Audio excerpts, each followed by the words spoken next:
Happy America 250 to you.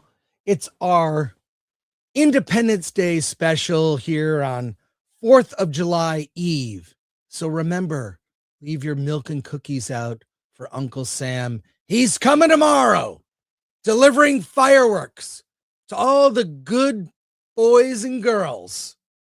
We've got our 4th of July special. Alan Ng will be joining me. We have tons of news, reviews of Young Washington, the new Minions movie, and a lot more. And where is my friend? Where is my friend Alan Ng? Where is he? Let's get him in here. Come on, Alan. Let me try and find Alan before someone else starts pushing me around. Alan. Okay, that's enough. Just go find your stupid dog.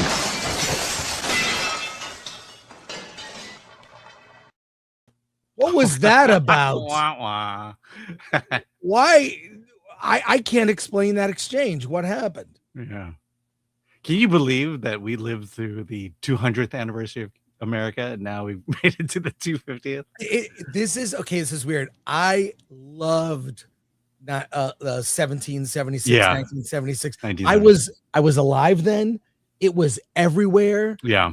Every TV commercial was patriotic. Mm-hmm. Coke, name a product, they all were cashing in on America. Yeah. And I everybody was caught up in like 200 years of America. Now, yeah, we're all pretty proud of being Americans at that time. Yeah. I think even Disney designed the American Eagle symbol or mascot that year. Yeah. It was really cool. Well, I want to say thank you to everyone tuning in. I know it's a holiday weekend. Some of you may have work off. Maybe you're driving. You're getting ready for festivities this weekend, barbecuing, watching sports, doing American types of things. I love it. I can't wait. I'm finding a good place to watch the fireworks. I know there's a Dodger game Saturday. But what's weird is how so many of the fireworks shows have been replaced with drone shows. I find them boring. I'm sorry. I mean, it's impressive, looks good in social media post. In real life, it's like, okay, I'm not all that impressed. So I'm going to find a place to watch fireworks somewhere here. What are you doing this weekend? What are we doing? Well, I went to Costco, bought a lot of meat. So we're pulling out the smoker.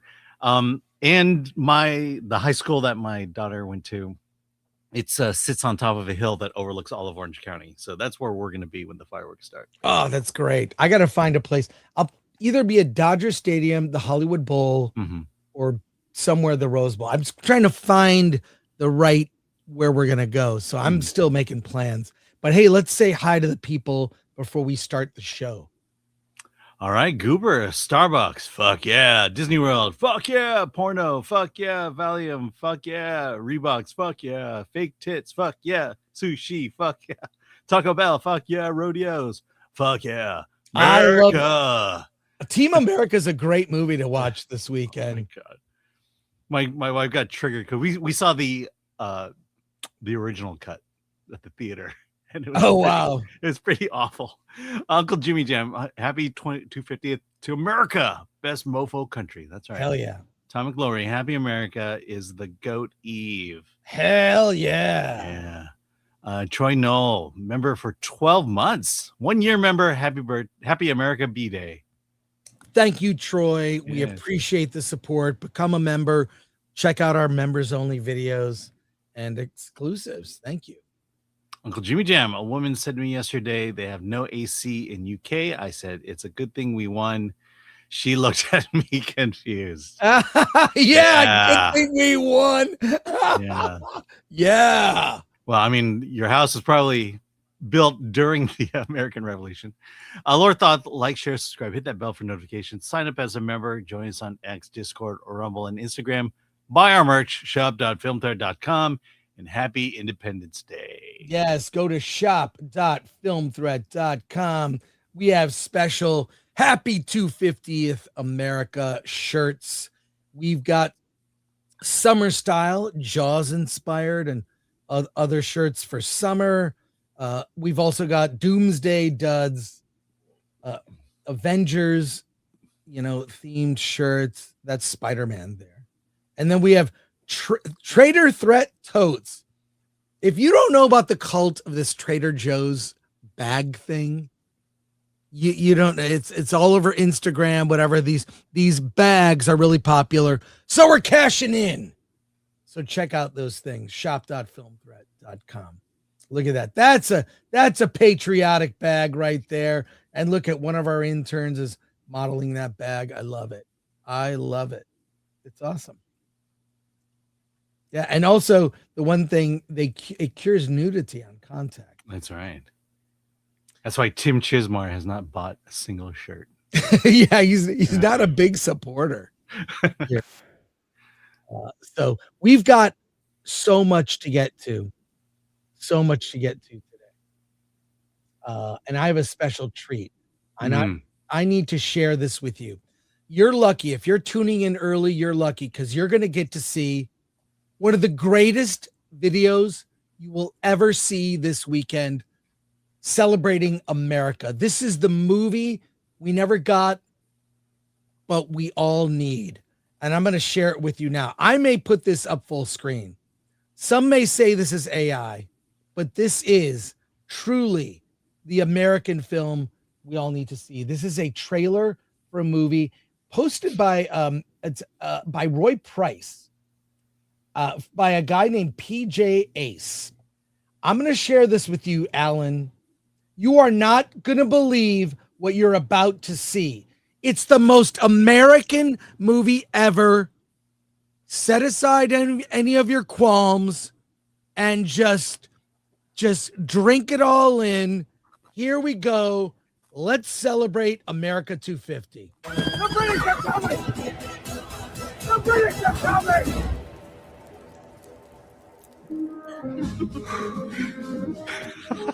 God bless America.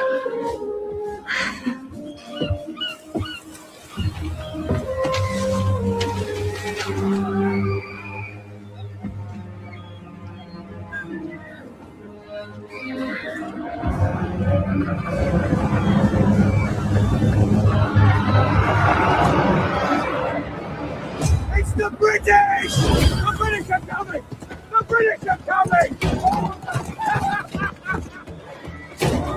The British are coming! I think I have it. It's like a chessboard.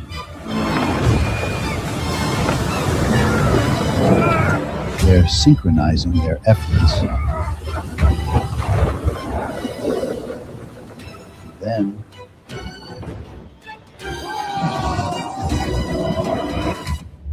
checkmate.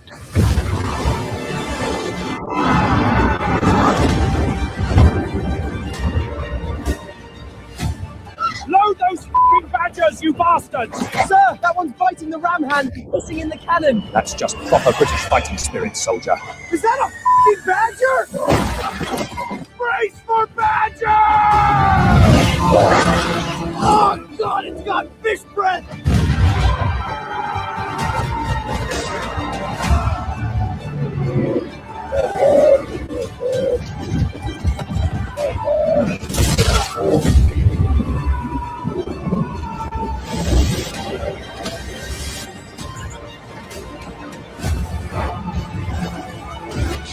Tell me you see what I see.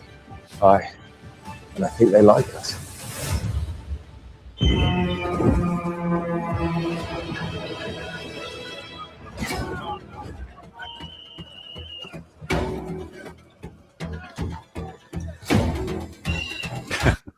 Can I get a little help?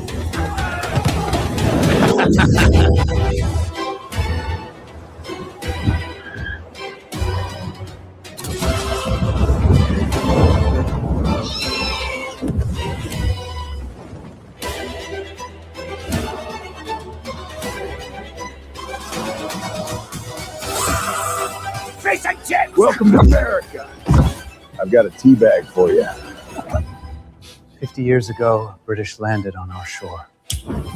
and we kept him on ice. Why wasn't I told about this? It's on a need-to-know basis.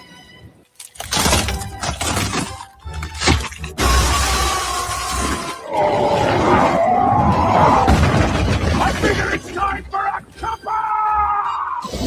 Smoke him. You felons!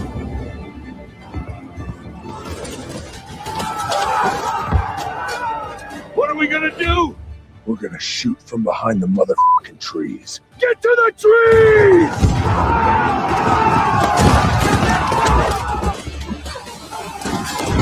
Get some, you wagon! Today you will be fighting for your freedom from a society completely devoid of dental care. Today we celebrate our Independence Day! Get in, George. Let's go kill some Reds.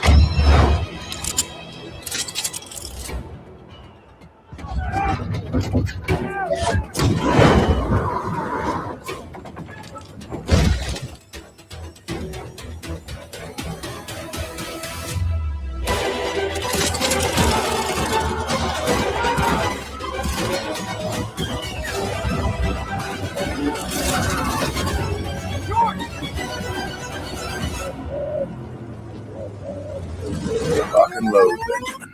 Locked and loaded.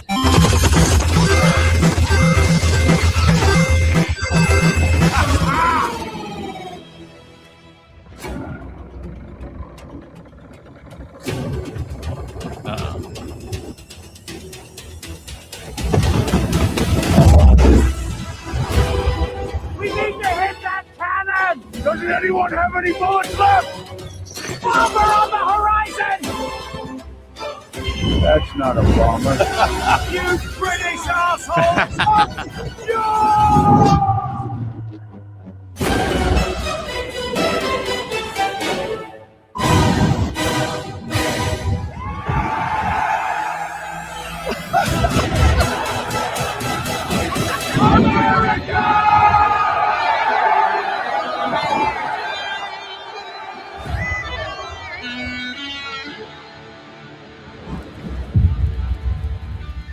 And that is how you celebrate America with a movie.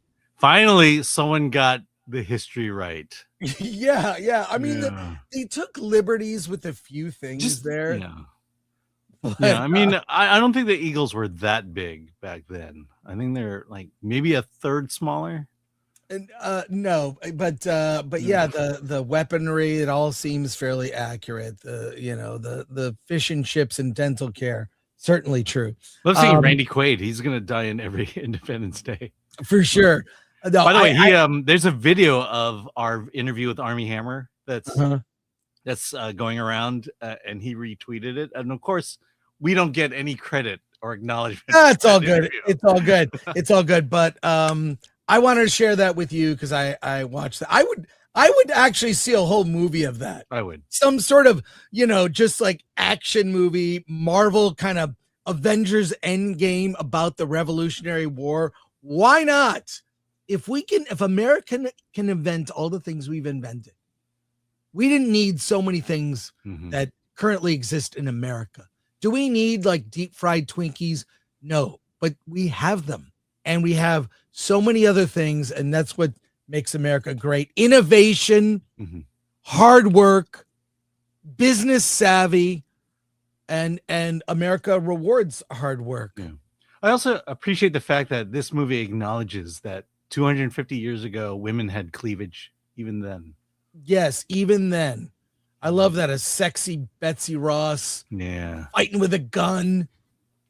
So we have a link in the description here to that video if you want to share it. I'll be sharing it on X later. And I don't know, I got all choked up. That was fun. Lots of news. Yeah. Oh, yeah, it was historically accurate. Was it very diverse? Yeah, that's true. Maybe not diverse enough. Got to make it more diverse. So, but we have a lot of news. So we're going to get to news, folks, and let's have fun today. Danny McBride is making a G.I. Joe movie. How can this be true? There's a clip on YouTube of this. I'm just going to play it for you. Let's watch it, Alan, and we'll discuss on the. I don't know how I feel about this. This is from the Happy, Sad, Confused podcast with Josh Horowitz, who happened to really. I think he's one of the best interviewers out there. Yeah, doing stuff better than the other guy who I. Well, he gets some good people, but he lets them answer questions. He allows them room to breathe to answer questions, and this guy does his research. Big fan of Josh. Let's watch what he has to say here. You're writing a G.I. Joe movie? I've written one. Yes. I'm stoked about it. I'm really fired up about the script. Paramount seems fired up about it. So hopefully we're shooting it next year. So I know you don't need to spoil anything, but just like your history with G.I. Joe, was it the cartoon, the action figures? Like, what did you want to honor in this script? It was definitely the cartoons and the comics, and like G.I. Joe was my thing when I was a kid. I liked that more than Star Wars, more than anything. Like, I loved G.I. Joe. And I still have all the characters. And I tried to give my G.I. Joe collection to my son, and he wasn't interested. You know who's interested? My daughter, who likes robots. That's who plays with Gung Ho and Snake Eyes in the shower. But I've always loved it. And so I had an idea for a Dreadnoughts movie. And I was like, I just wanted to do a Dreadnoughts movie. And I went to Paramount and pitched it. And they were like, well, the franchise kind of needs to be like, it needs to be launched. So we can't come out with a Dreadnoughts movie. Would you have a take on would you have an angle for G.I. Joe proper? And I was like, hell yeah, I'll have an angle for that. So Jeff Fradley and John Kachuri, who I wrote a lot of Gemstones with, we sat down and we cracked something that we really love a lot. And it's, weirdly, it grounds G.I. Joe. It's not a comedy. It's like kind of suspense and action, and I think it's gonna be a lot of fun. The whole ensemble, like who's the star? Who's the character that's the anchor? You're following Duke and a group of other Joes. And I don't know how familiar you are with the comics. Are you? I watch the cartoon religiously, but it's been a minute. Yeah, and there's that town in the comics, Springfield, which is a town that's secretly all Cobra, and so that is where our film takes place. Yeah. So this has some momentum. It sounds like Paramount likes the script. Hopefully and we have some pretty interesting people lining up to be in it too. I don't want to get ahead of myself, but it looks to be like it's going to be pretty fun. Holy crap, I'm excited. Okay, amazing. We're going to end with two things. Okay, so I do this with folks that have an impressive filmography. Right. Danny, you have a great filmography. Turn it off. You're going to choose the best movie in your own filmography. And oh, God. I'm going to pit some against each other. Okay. It's round robin style. I have you no ready? control. Okay, so we're going to start with... There you go. There. Did you end it, Alan? No, I just took it off screen. Now you can... I'll be right back. Okay. Yeah, so I'm looking at it here, and it, from what he says, are you going off screen, or are you gonna? Wow, something just happened to Chris. Yeah, there we go. The story I'm reading here is based on the storyline, the two-parter comic book. There's No Place Like Springfield, which came out in 1985, written by Steve Gerber. As you know, he created Howard the Duck, and then got into a lawsuit with Marvel over ownership over Howard the Duck.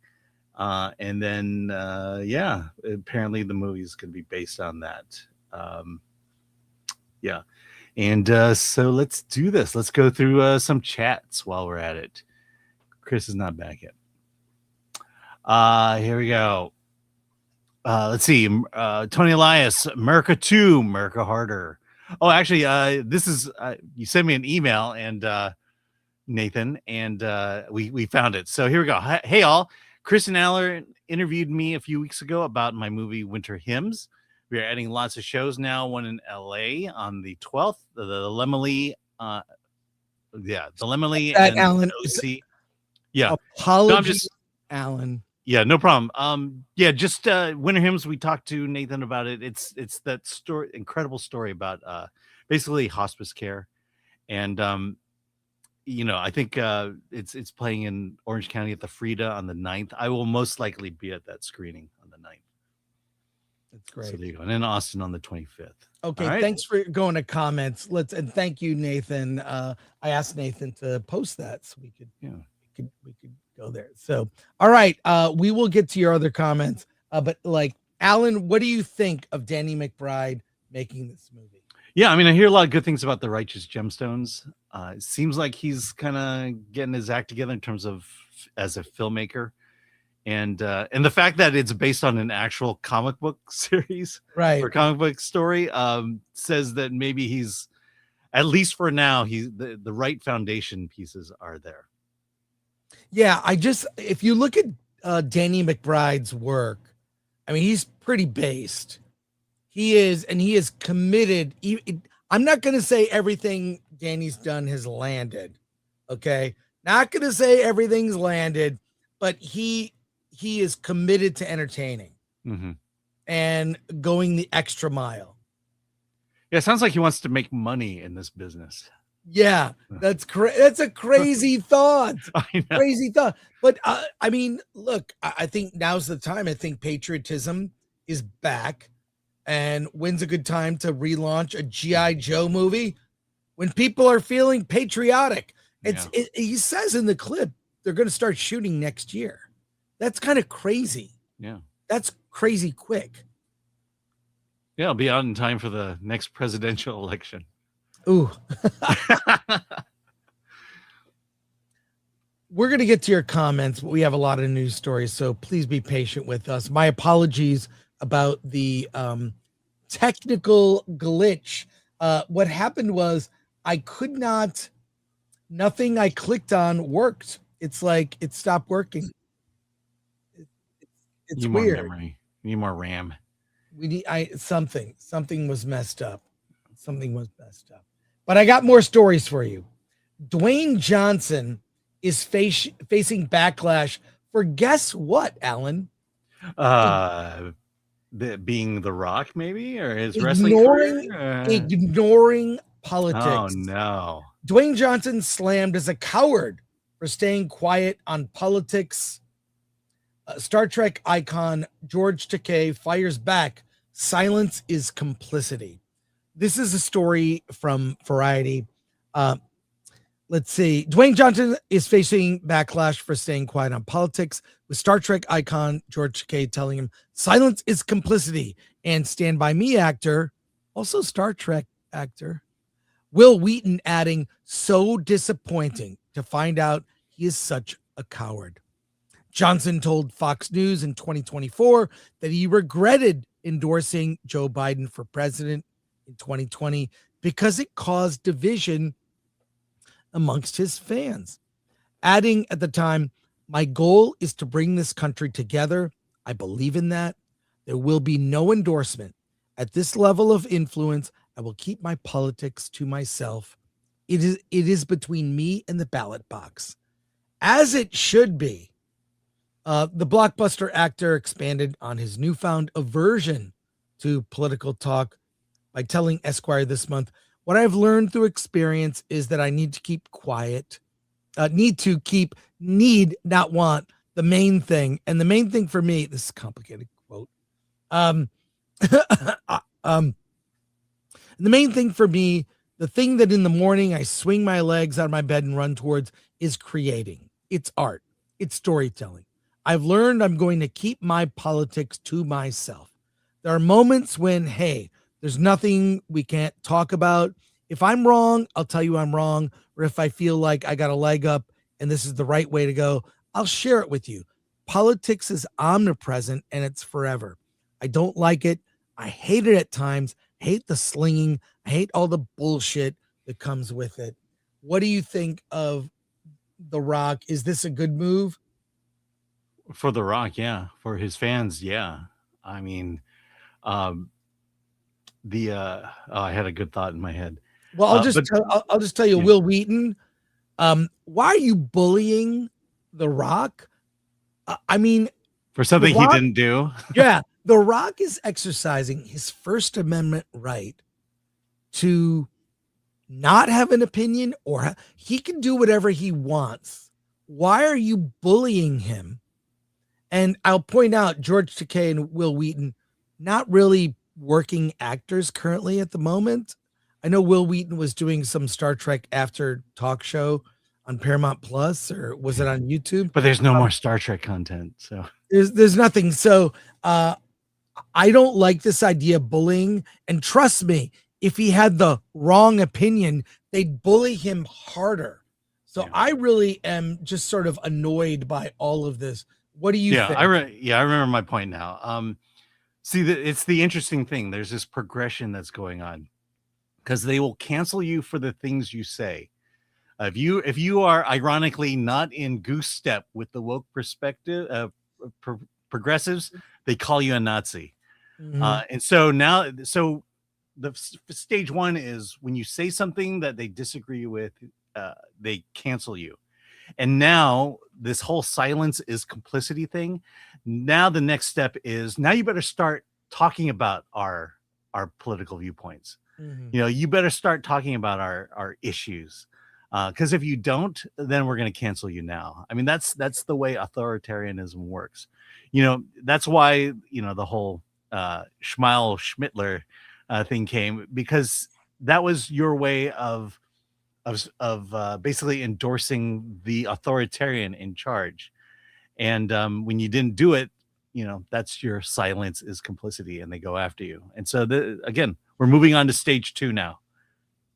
Well, and Dwayne Johnson is the first victim. And now Dwayne Johnson is doing a press tour for the movie Moana. I'm sure he'll be asked questions. So the timing of this is kind of bizarre. Right. So now every interview that Dwayne Johnson's going to do on the red carpet is, what do you think about Will Wheaton and George Takei's comments about you not talking about politics? Well, get ready for it next week, because Moana comes out next week. And by the way, not sure how much you're keeping up, the projections for Moana, a live action version of the first Moana movie, which we saw, like, you know, the sequel Moana 2, just what, a year or two ago that came out. They're not very good. It's looking to be Moana live action is looking to have a Supergirl like collapse. So this is not going to help, folks. Not going to help. Yeah. I'm looking at my schedule. Looks like I'm going to be in Burbank all day on Tuesday. I will see you there. We'll give our out of the theater reaction to Moana. I'm going to the Digger thing too. Yeah. But actually I can't talk about it, so never mind. Okay. I don't think I got invited to that. We'll talk about that later. We'll talk about that later. Yeah. I did not get invited. It's all good. We'll talk about it later. It's all good, man. It's all good. Tom Cruise. This is how Tom Cruise learned to produce. Tom Cruise, a lot of people, I mean, yes, a very, very talented, successful actor, probably one of the last movie stars, I would say. But he did an interview recently, I believe this was for BFI, and he talked about how he learned to produce movies, because you may or may not be aware, nearly all the films Cruise is involved with, he is a producer on. He's in the editing room. He is involved in the script. He's one of the short list of actors that knows movies, understands the craft. So let's take a look at what, in his own words, how he learned to produce. I think this is illuminating for anyone that actors out there looking to become filmmakers. You want to become a successful actor, you produce yourself. You produce work starring you. But here's Tom Cruise gave an answer to this question. I was like, okay. And they wanted me to make Top Gun for about a year, and I was, you know, and then Tony came on, and I went and I met, you know, with Jerry Bruckheimer and Don Simpson, two brilliant producers, and Tony Scott, and I went and I met them, and there's, you know, they took me through it at that time, and yeah, I remember going in, and they really wanted me to do it, and I really wanted to work with them and have that opportunity, kind of the next step, what I felt for my education, having gone through, you know, everything that I'd done. And so I got in the car, and I was, my agent at the time was like taking me to the airport. I said, look, I'm going to make this movie. Okay. I said, but don't tell them that. I said, and I negotiated a deal where they had to allow me into every production meeting, every aspect, like behind the scenes, and see how Don and Jerry produce movies, every aspect of it. And also, you know, this is when I started getting like more creative controls and stuff like that. So, and that's what happened basically. And then it was just an amazing experience and another level, learning from them and having lifelong friends with them. And it was an extraordinary experience to be able to see Tony Scott. Tony Scott, what he accomplished with those jets was extraordinary. And also in Days of Thunder, I worked with him. He changed aerial photography. He changed motorsports. The way that you see these sports being filmed today is because of Tony Scott. And I want everyone to know that what an artist he is. And I'll say, you know, we've seen Tom Cruise at CinemaCon talking about making film in theaters. We've seen him a couple times now, and I gotta say, he is so grateful not only for his career but to everyone he works with. That's something they don't tell you in film school. That's how you make a mark. That's how you build a team. That's how you build a career that lasts decades, like Tom Cruise. You know, from the 80s to now, he's coming out with a movie called Digger this fall. It's that attitude of gratitude, but also a willingness to learn. He knows he doesn't know everything. And a lot of people that I've met in film met some people that think they know everything. I mean, I think knowing it, Alan, you and I don't think we know everything. Everyone can kind of know maybe areas, they have their piece, but no one can know everything. And just being aware of that, you're a willingness to learn. Let me finish the clip and we'll talk about it. You know, I love him and I love Ridley, and I'm very grateful to them and the time that we spent together, and amazing artists. And it was an exceptional experience making that movie. The actors that we got. So there you go. What do you think of what he had to say? Yeah, one thing that's missing from this is, who did he vote for? Well, who cares? That's what I want to know. You know, it's weird. Tom Cruise is probably the most proudest man I know. Yet he is the most humble man I know. You know, he comes from this. Again, we talked about with Danny McBride, but this idea of, I make movies to not only as art but to make money, and to make lots of money. And you know, the fact that he went in and just kind of, you know, forced Don Simpson and Jerry Bruckheimer to be his mentor when it comes to making movies.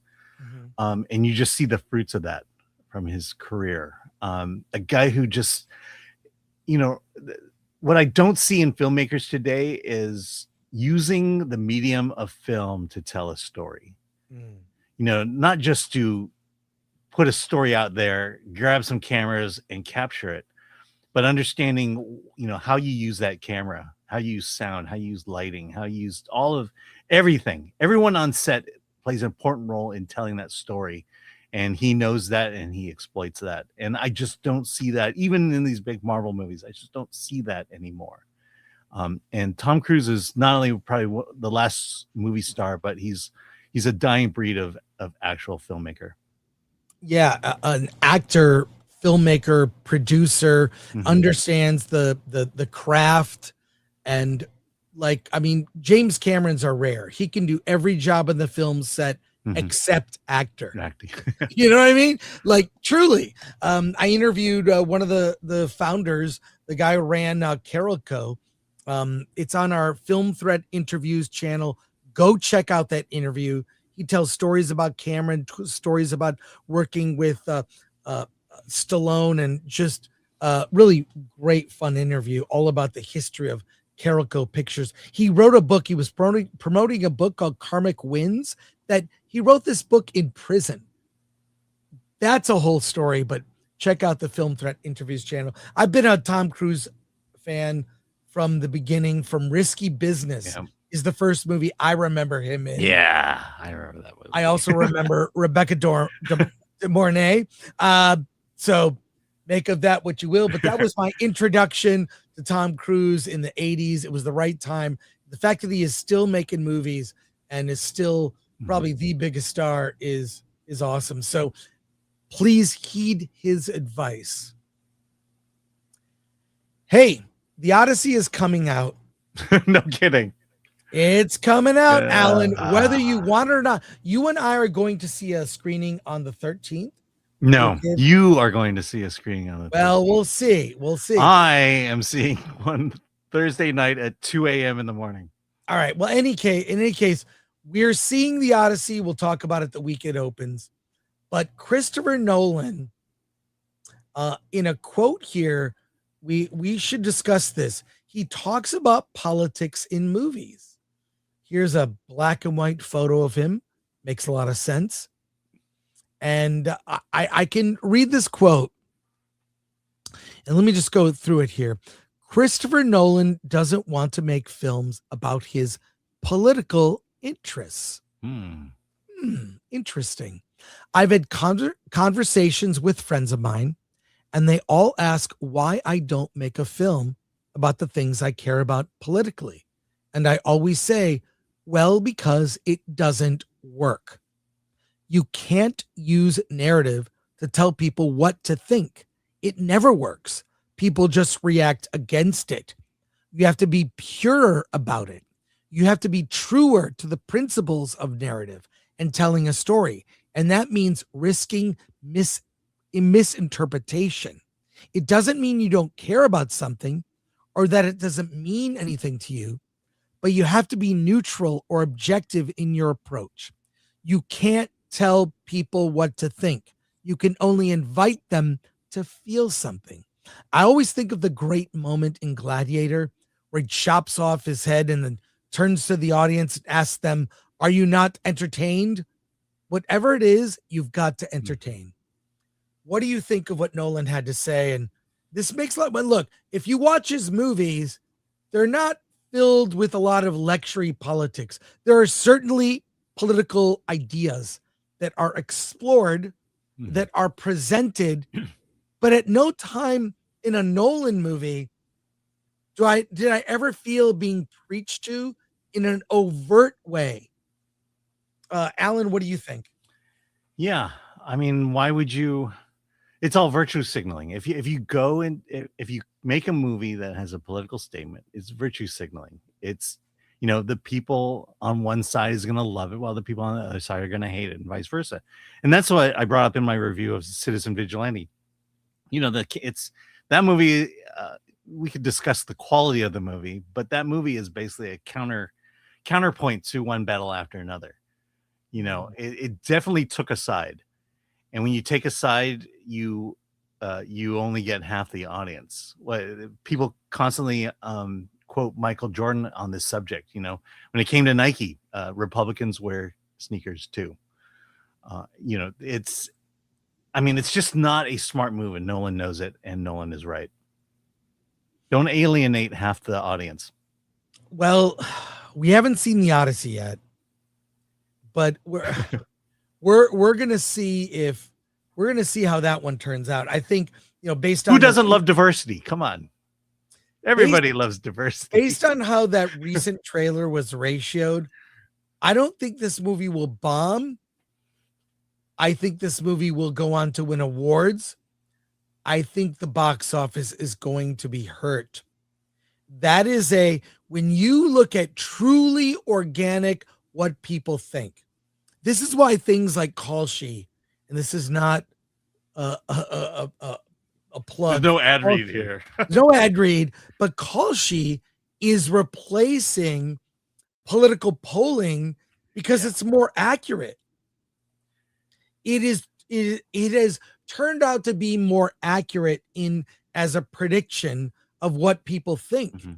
So I don't know, the valuation of the company now is just crazy. Call She. So I love that it's replacing traditional polling, which was always biased anyways. Mm-hmm. But when you look at things that, like on YouTube, a ratio, people like, dislike, the box office, people like, you're voting with your dollars. Right. That's organic. You're putting your money where your mouth is. You can buy tens of thousands of your own book and give them away in order to be on the New York Times bestseller list. To become a New York Times bestseller, you buy your way onto the list. That's not organic. I mean, you might have heard recently Jill Biden had bought a bunch of books to do that very thing, get on the list one week, and she wasn't on the list the second week. That's because it wasn't organic. Yeah. Or how about invite influencers to your premiere, your movie premiere? It's so few things are organic now. I feel almost even on social media, with especially bots play a big part in manipulating thought and opinion, and it's I don't know, it's gotten tiresome, frankly. But where the truly organic things that are organic, whether it's music, in film, organic success is obsession. Organic success is Iron Lung or Backrooms. Those had audiences and they supported the work of those filmmakers, which is why I'm so happy for the success of these indie filmmakers and YouTubers that came out and their movies became organic successes. No one was ginning up. I mean, they were promoting Obsession. There was a popcorn bucket. There was some very clever marketing. And that movie, you know, could have performed very solid as a horror film. But now it's one of the biggest movies of the year. Organically, because it tapped into the zeitgeist, tapped into how people are feeling. And that's what I think the best filmmakers do. And I think Chris Nolan is aware of that. I think he may have overstepped with Odyssey, but who knows? I haven't seen the movie yet. And we'll discuss it. We'll discuss it when it comes out.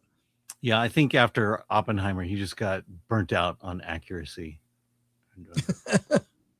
We shall see. We shall see. Cool. And what's that thing about? We're gonna go to we got a couple more news stories, and then we'll go to comments. You gonna tell me the thing about Digger or not? No, I just no, I can't on air. We'll talk about it. And why did you bring it up during? Because I had a memory lapse. So when you're on the show, if there's things we should discuss privately, like me being uninvited to something, don't bring it up. I mean, I don't care, actually. Okay. I mean, we can keep talking about it. Yeah. I won't bring it up next time. Don't bring it up. Sometimes people make mistakes. What's the mistake? That I'm not supposed to talk about it. What are you talking about? Exactly. So rather than talk about it on air, we could talk about it after the show, as I originally mentioned. We have so many great comments here. Oh my God. Okay. Please. I'm sorry. 2 more news stories, people. 2 more news stories. We're having fun today. All right. The top grossing movie on July 4th, Alan. Independence Day. No, grossing movies in theaters. What do you think it's going to be? Oh, of current. It'll be Minions. You think it's going to be Minions? You think it will be? Let's take a look, Alan. I think you have notes for this story. I'll share it with you. Yeah, I'll share it as I get rid of this ad. It's not Spider-Man or Jurassic or the Minions that hold the record for single day box office grosses on the actual day. Let's take a look.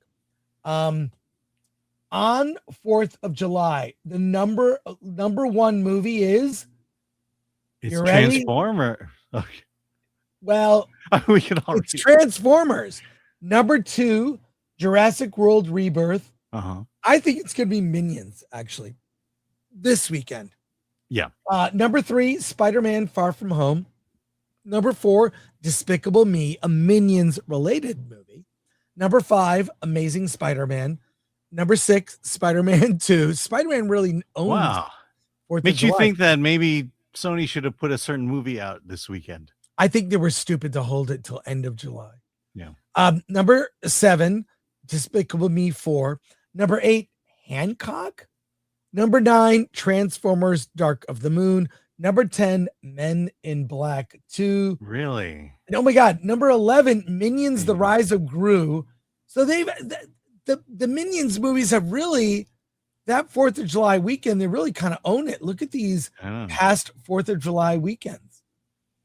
Men in Black 2. Number 12, you'll never guess. Sound of Freedom was number 1 in 2023 on 4th of July. Number 13, The Twilight Saga Eclipse. Number 14, Terminator 3, Rise of the Machines. Number 15, Despicable Me 3. Number 16, War of the Worlds. Number 17, Jurassic World Fallen Kingdom. 18, Ice Age, Dawn of the Dinosaurs. I mean, these are all very mainstream movies. I think it's what does the family want to go see on 4th of July? I mean, it speaks to the juice that the weekend has. Yeah, number 20, Superman Returns. Number 21, Finding Dory. 22, Cats and Dogs. 23, Perfect Storm. 24, Jurassic World. And number 25, F9, The Fast Saga. I mean, do you notice that the majority of this list are sequels? With the exception of Transformers. Looking at it now. Yeah. Like with the exception of Transformers, which is the first of the franchise, everything else is a sequel or a reboot. The Amazing Spider-Man is a reboot. Hancock, original. And that's it. Sound of Freedom, Men in Black 2. I don't know that Men in Black 2 was better than Men in Black. Jurassic World Rebirth was not better than Jurassic Park. Despicable Me 2 was okay compared to Despicable Me. I mean, it's just interesting. This is fascinating study to look at. Well, you look at those films, yes, they're all big sequels, franchises, and family. These are Transformers movies, Jurassic World, Spider-Man. I mean, just look down the list. I mean, you take those franchises off, that's half the list, more than half the list. And Minions is part of that. Minions will be number 1 this weekend, without a doubt, on 4th of July. It's just the movie, and we're going to get to our review later. It's my favorite Minions movie, and I really haven't liked them all that much. They're fine. This is my favorite. So of the 3 Minions movies. Yes. Okay. There are 3. There are 3. We're going to get to your comments, but I have one last story. And I got to cue this up. For you. And I believe we don't really need notes for this story. This is the great stuff that happens when you watch live. You get all the bickering between Alan and I, the behind the scenes things that go wrong during the show, which are apparently a lot of things. Yeah. And you get your incredible lighting setup. My lighting. No, this is my tribute to Supergirl. Yes. Can't you tell? This is Supergirl lighting. It's like you can barely see me. Everything's brown. The brown sun. The brown sun of Super. All right. Hey, let's talk about 250 years of American history in 47 movies.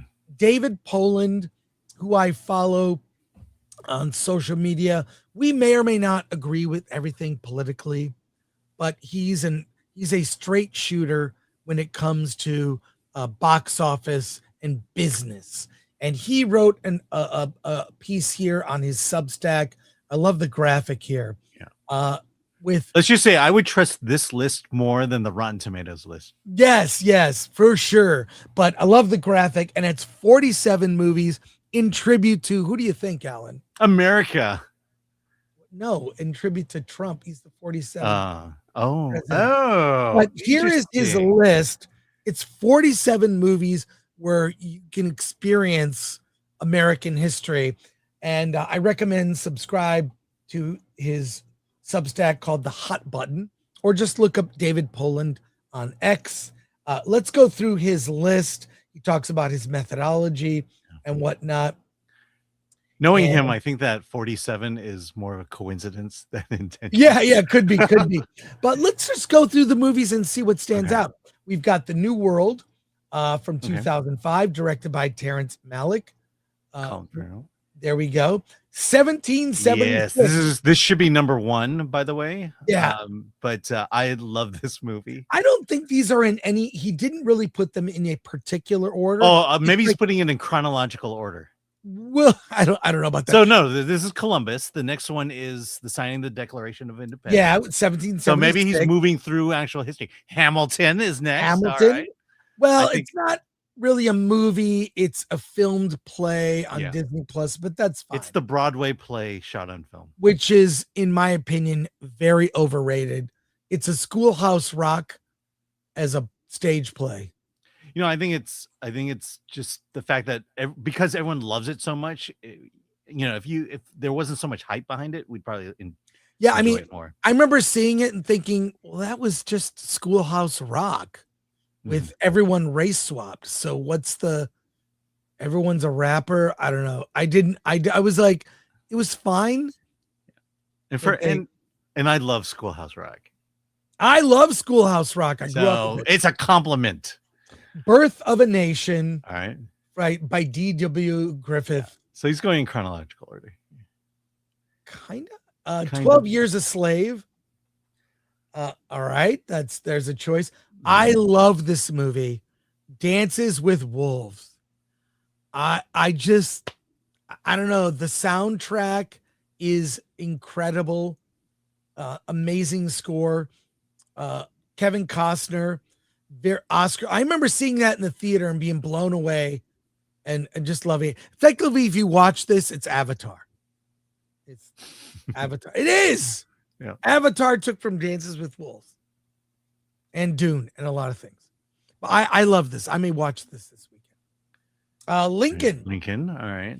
By not a lot of movies between The Birth of the Nation and the Civil War. So. Yeah. Little Big Man from 1970. Wow. Okay. I haven't seen this one. Ragtime. Okay. I Definitely shrugged at that one. History. Sergeant York. Yeah. Wow. Good choice. We're already at World War I. Yeah. So we are going chronological history, kind of a pastiche of American history. Yeah. The Grapes of Wrath. There you go. Killers of the Flower Moon. Oh man, that's a slog. Oh my god, that's a slog. I almost walked out of this movie because it was just going on too long. Yeah, and you saw it on streaming, and you almost walked. No. I went to the theater and was fighting falling asleep. Oof. Yeah. Places in the Heart. Yeah. From 1984. The Wings of Eagles. 1957. He includes, if you're listening and not watching, he has trailers for all of these movies on his Substack. Oppenheimer. Yeah, you know what? Solid.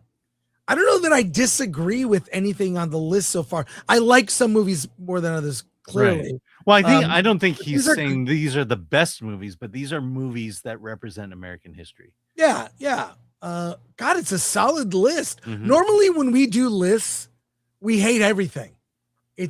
But he tried to put in a fairly chronological order of American history. Yeah. What do you want to bet? One battle after another is at the end. Yeah. What do you want to bet anything right now, Alan? Oh no, because I think it is on the list. Okay, I haven't seen this. I saw the beginning of the story. I thought I'll save it for the show. The Thin Red Line. Okay. Yeah. Nice, from Fox. So we're now at Vietnam. Yeah. Saving Private Ryan. Okay. Maybe we're mixing it. Is that no? Thin Red Line is World War II. Okay. Got it. Okay. Saving Private Ryan, World War II. Okay. Got it. All right. Good night and good luck. That's World War II. In that. So now we're at the Korean War. War. I mean, look, Patton is missing. If we're going chronologically, right? The Right Stuff from 1983, America's entry into the space program. Mississippi Burning. Love that movie. Gene Solid. Hackman. Yeah. Malcolm X, Denzel Washington, Selma, really getting into the civil rights movement. Right. JFK. Yeah, I like this movie quite a bit. Great score by John Williams and directed by Oliver Stone. Platoon, back-to-back Stone movies. Yeah. So we're in Vietnam. Yeah. So we did Korean War, Vietnam, continue. Full Metal Jacket, Stanley Kubrick. Man, I saw that movie in the theater when it first came out. Amazing. Forrest Gump. Yeah. You know what? An odd choice, but a fun choice. And it does I love fit. this choice. This is perfect. Yeah, I love it. I love it. I would have included It's a Wonderful Life back in World War II era as just a piece of Americana. So Apocalypse Now, we're still in Vietnam. Apollo 13. That's a solid film. Yeah. Oh my God. Okay. Sorry. The Candidate. Yes. Candidate, 1972. Yes. Man, the last Robert line of this Redford. movie is still burned in my brain. Yeah, it's great. Coming Home, it's a post-Vietnam film. Born on the 4th of July, Tom Cruise, another Oliver Stone. Wow, that's great. No, sorry. That was Oliver Stone. Yeah. All the President's Men. We're now in Watergate. Yeah, that's a classic. Yeah. The Reagans. It's a 2003 miniseries. I don't know if it fits on this list. We're talking movies. I mean, you can't deny Ronald Reagan's role in American. No, I know that, but you could have put the movie Reagan, with Dennis Quaid that was out last year? Yeah. I mean, this is the Outlying TV series. What? I can't believe this is on the Hey! list. A great choice. Your old boss. The People versus Larry Flint, directed by Milos Forman. Wow. That was a landmark Supreme Court case. It's the reason you can do political cartoons and satire. It's I believe the argument that will be used for using politicians in AI. Yeah. That's just my speculation. Barbarians at the Gate. I don't think there's a bad movie in the bunch here. Primary Colors with John Travolta playing. Interesting. Yeah, Bill Clinton, basically. Yeah. Elephant. This is a Gus Van Sant film. Okay, I don't know this one. Man, I saw that years ago. Traffic by Steven Soderbergh. Okay. Yeah, that's the drug solid. war. No. Yes, Drug War. Solid. Great. Spotlight. Okay. The Catholic Church. Yeah. I don't know that that's American history. I think it's more Catholic. Well, it is American history. It's a big deal. W. Okay. With Josh Brolin as W. George W. Bush. Not Will Ferrell. Yeah, not the Will Ferrell one. No, that was World Trade Center from 2006. Yep. The Hurt Locker. Okay. The Social Network. All right. I'll go with that. The Big Short, but the financial crisis. Yeah. Zero Dark 30. So, these are all solid films. The Apprentice. I'm surprised he put that on the list about Trump. I know. You and I really like that film. Yeah. Just the one scene just taints the whole movie. The one scene taints the movie, but everything else, Sebastian Stan is so great as Trump. You actually, I remember when we reviewed it, I said it's like it's in a way. I mean, you could say they were trying to critique Trump. It actually makes him look good in a lot of ways. No. And that's the list. That's it. Oh my God. Our guess, One Battle After Another, is not on the list. Well, because it's not really a true story, or it's definitely commentary. But I think to me, the only missing film is Patton. Yeah, Patton, which he used in the graphic on X. David, what were you doing? Hey, solid list, David. And I appreciate it. And make sure to follow David Poland on social media and his Substack. Solid opinions. I'm surprised how light it was on with the number of World War II movies. I'm surprised how light it is on World War II movies. Right. Let's go to your comments and we'll get to our reviews. in this special. Holy cow, we have a lot of comments. Yeah. Holy cow. Fire through them.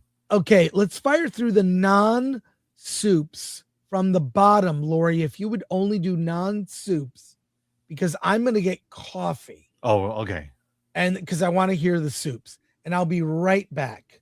So, okay. So can you handle that? 311 SE. Hey, wait, look at my bust. Yeah, that's looks great. me, Alan. That's me. I'll be right back. But look at me. This is more okay. Now you need to do yourself as a bust. I'll be right back. 311 SE. My wife says I'm getting fat. I told her not everyone can be ripped and shredded. Not everyone's a man's man like Elliot Page. Yes. Let's see. I'm going keto. That's how I've lost so much weight. Auto Man reboot. Is it 100% necessary to copyright your movie script? I think the biggest thing is if you're part of the guild, you submit it there and that protects you. I've heard legends that the whole idea of mailing your script to yourself and getting it copyrighted, I would definitely do research. Don't take anything that I say as legal truth. But it's complicated, but it's simpler than I realize it is, and I think there's a lot of wives' tales about it. Okay, moving on. What's here we go? Ron Enriquez. This is just Cruz promoting himself. I've heard more than one story where he can be a bully on a production. Yeah, I've heard those stories too. Look, your work speaks for itself. Let's just put it that way. And you do what you got to do to get on there. I think we've talked about how James Gunn was like, making bad choices on Superman, but at the same time, I think you just need a leader, which is the director, to make the final calls and let it all rest on that person. And Tom Cruise, again, his CV speaks for itself. Next, Darth Knight Returns. Alan bullied me at the pizza buffet. That's right. He casually blocked it out, but I remember Alan. It was the last slice of pepperoni. Come on, Queen. Yeah, no, I left all the pineapple pizza for you. Darth Knight. All right, next. Let's see. Okay, here we go. One Punch fan for 3. Sing it, Alan, please. Stave. Hashtag save Stargate. I don't know. I got to come up with a better song. The Introspect M. We could use a good G.I. Joe movie, but with Danny McBride involved, it will probably be played for a joke. But does he have heart in his stuff? So who knows?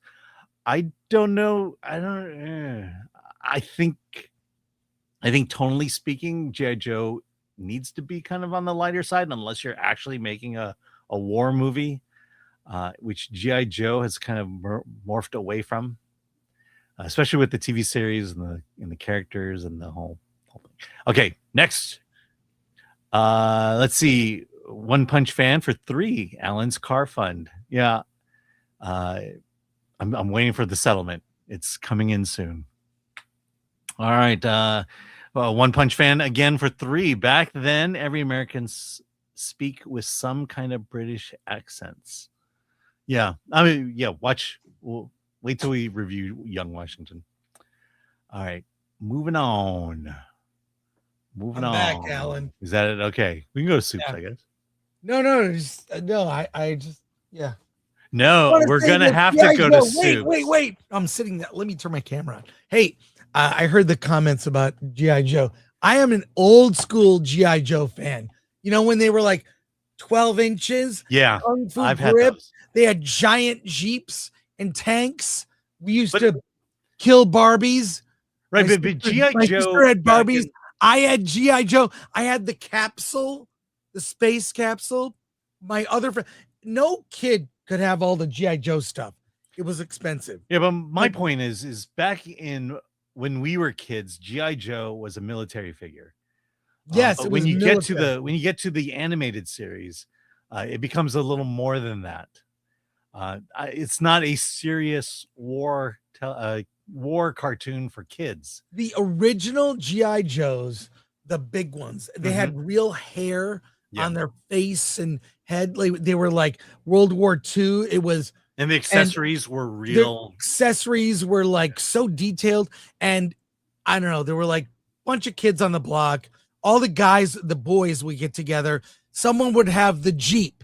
Someone would have, everyone of us had a figure that was different, right? Right. And by the way, the figures were diverse back then. Yep. They were. Well, and they, no Asian ones. Yeah. Thank you, Vietnam. Oh, you know what I meant when I said Yeah, diverse, I I know. meant black. Yeah, exactly. That's what everyone. You know what I meant by that. Anyways, so everyone had a different thing, you know. Someone had like, you know, the boat, someone had the boat, the Jeep, the whatever, the raft. There'd be like all these, and we would just play in the backyard. Yeah, This but is if you made a before- movie based on those figures, it would have to be a authentic war film. Right. But when you're doing it based on the television series, it's gonna have a lighter tone and there's gonna be comedy in it. I don't think you could make a serious G.I. Joe based on the animated series. We're going to get through these soups and go right to reviews. We've got Young Washington, Minions, and a couple other movies too. Yeah. Lord Comment for 5. Hey, Chris, Gore, and Alan and friends. Happy America's birthday from congrats, Chris Gore, on your wedding. Have a safe holiday from your fave dude, me. Oh, thanks. I got to say something. I love being married. Yeah. I love being married. Do you love not dating anymore? It's cool. Oh my God. I wouldn't wish dating in Los Angeles on Hitler. That's how bad dating in Los Angeles is. It is. And so, yeah, I got divorced years ago. It was sad. It was like right before I started at G4 TV in 2005. I was going through a divorce. And here I am smiling on TV while I'm like filled with pain on the inside. Was my marriage is falling apart, and dated for only took 20 years, but I found the right one. I think it was because I sought someone not from America. Yeah. My wife. She was FOB. My wife, who changed her name on social media, which is great. Wow. She changed her name on social media. My wife is Did she change her name legally, or is she's going through the process? Okay. She is from Finland and she loves America. She's been traveling here since the 90s and moved here a couple years ago, and I snatched her up. Yeah. I snatched her up. I'll tell the story someday, but we got a lot to do today. But yeah, I always have to remind you, she was a former mayor. So she was a lawyer and a mayor in Finland. She was actually famous in Finland. So it's Culligan for 20. Hey, Chris and Alan, happy 4th.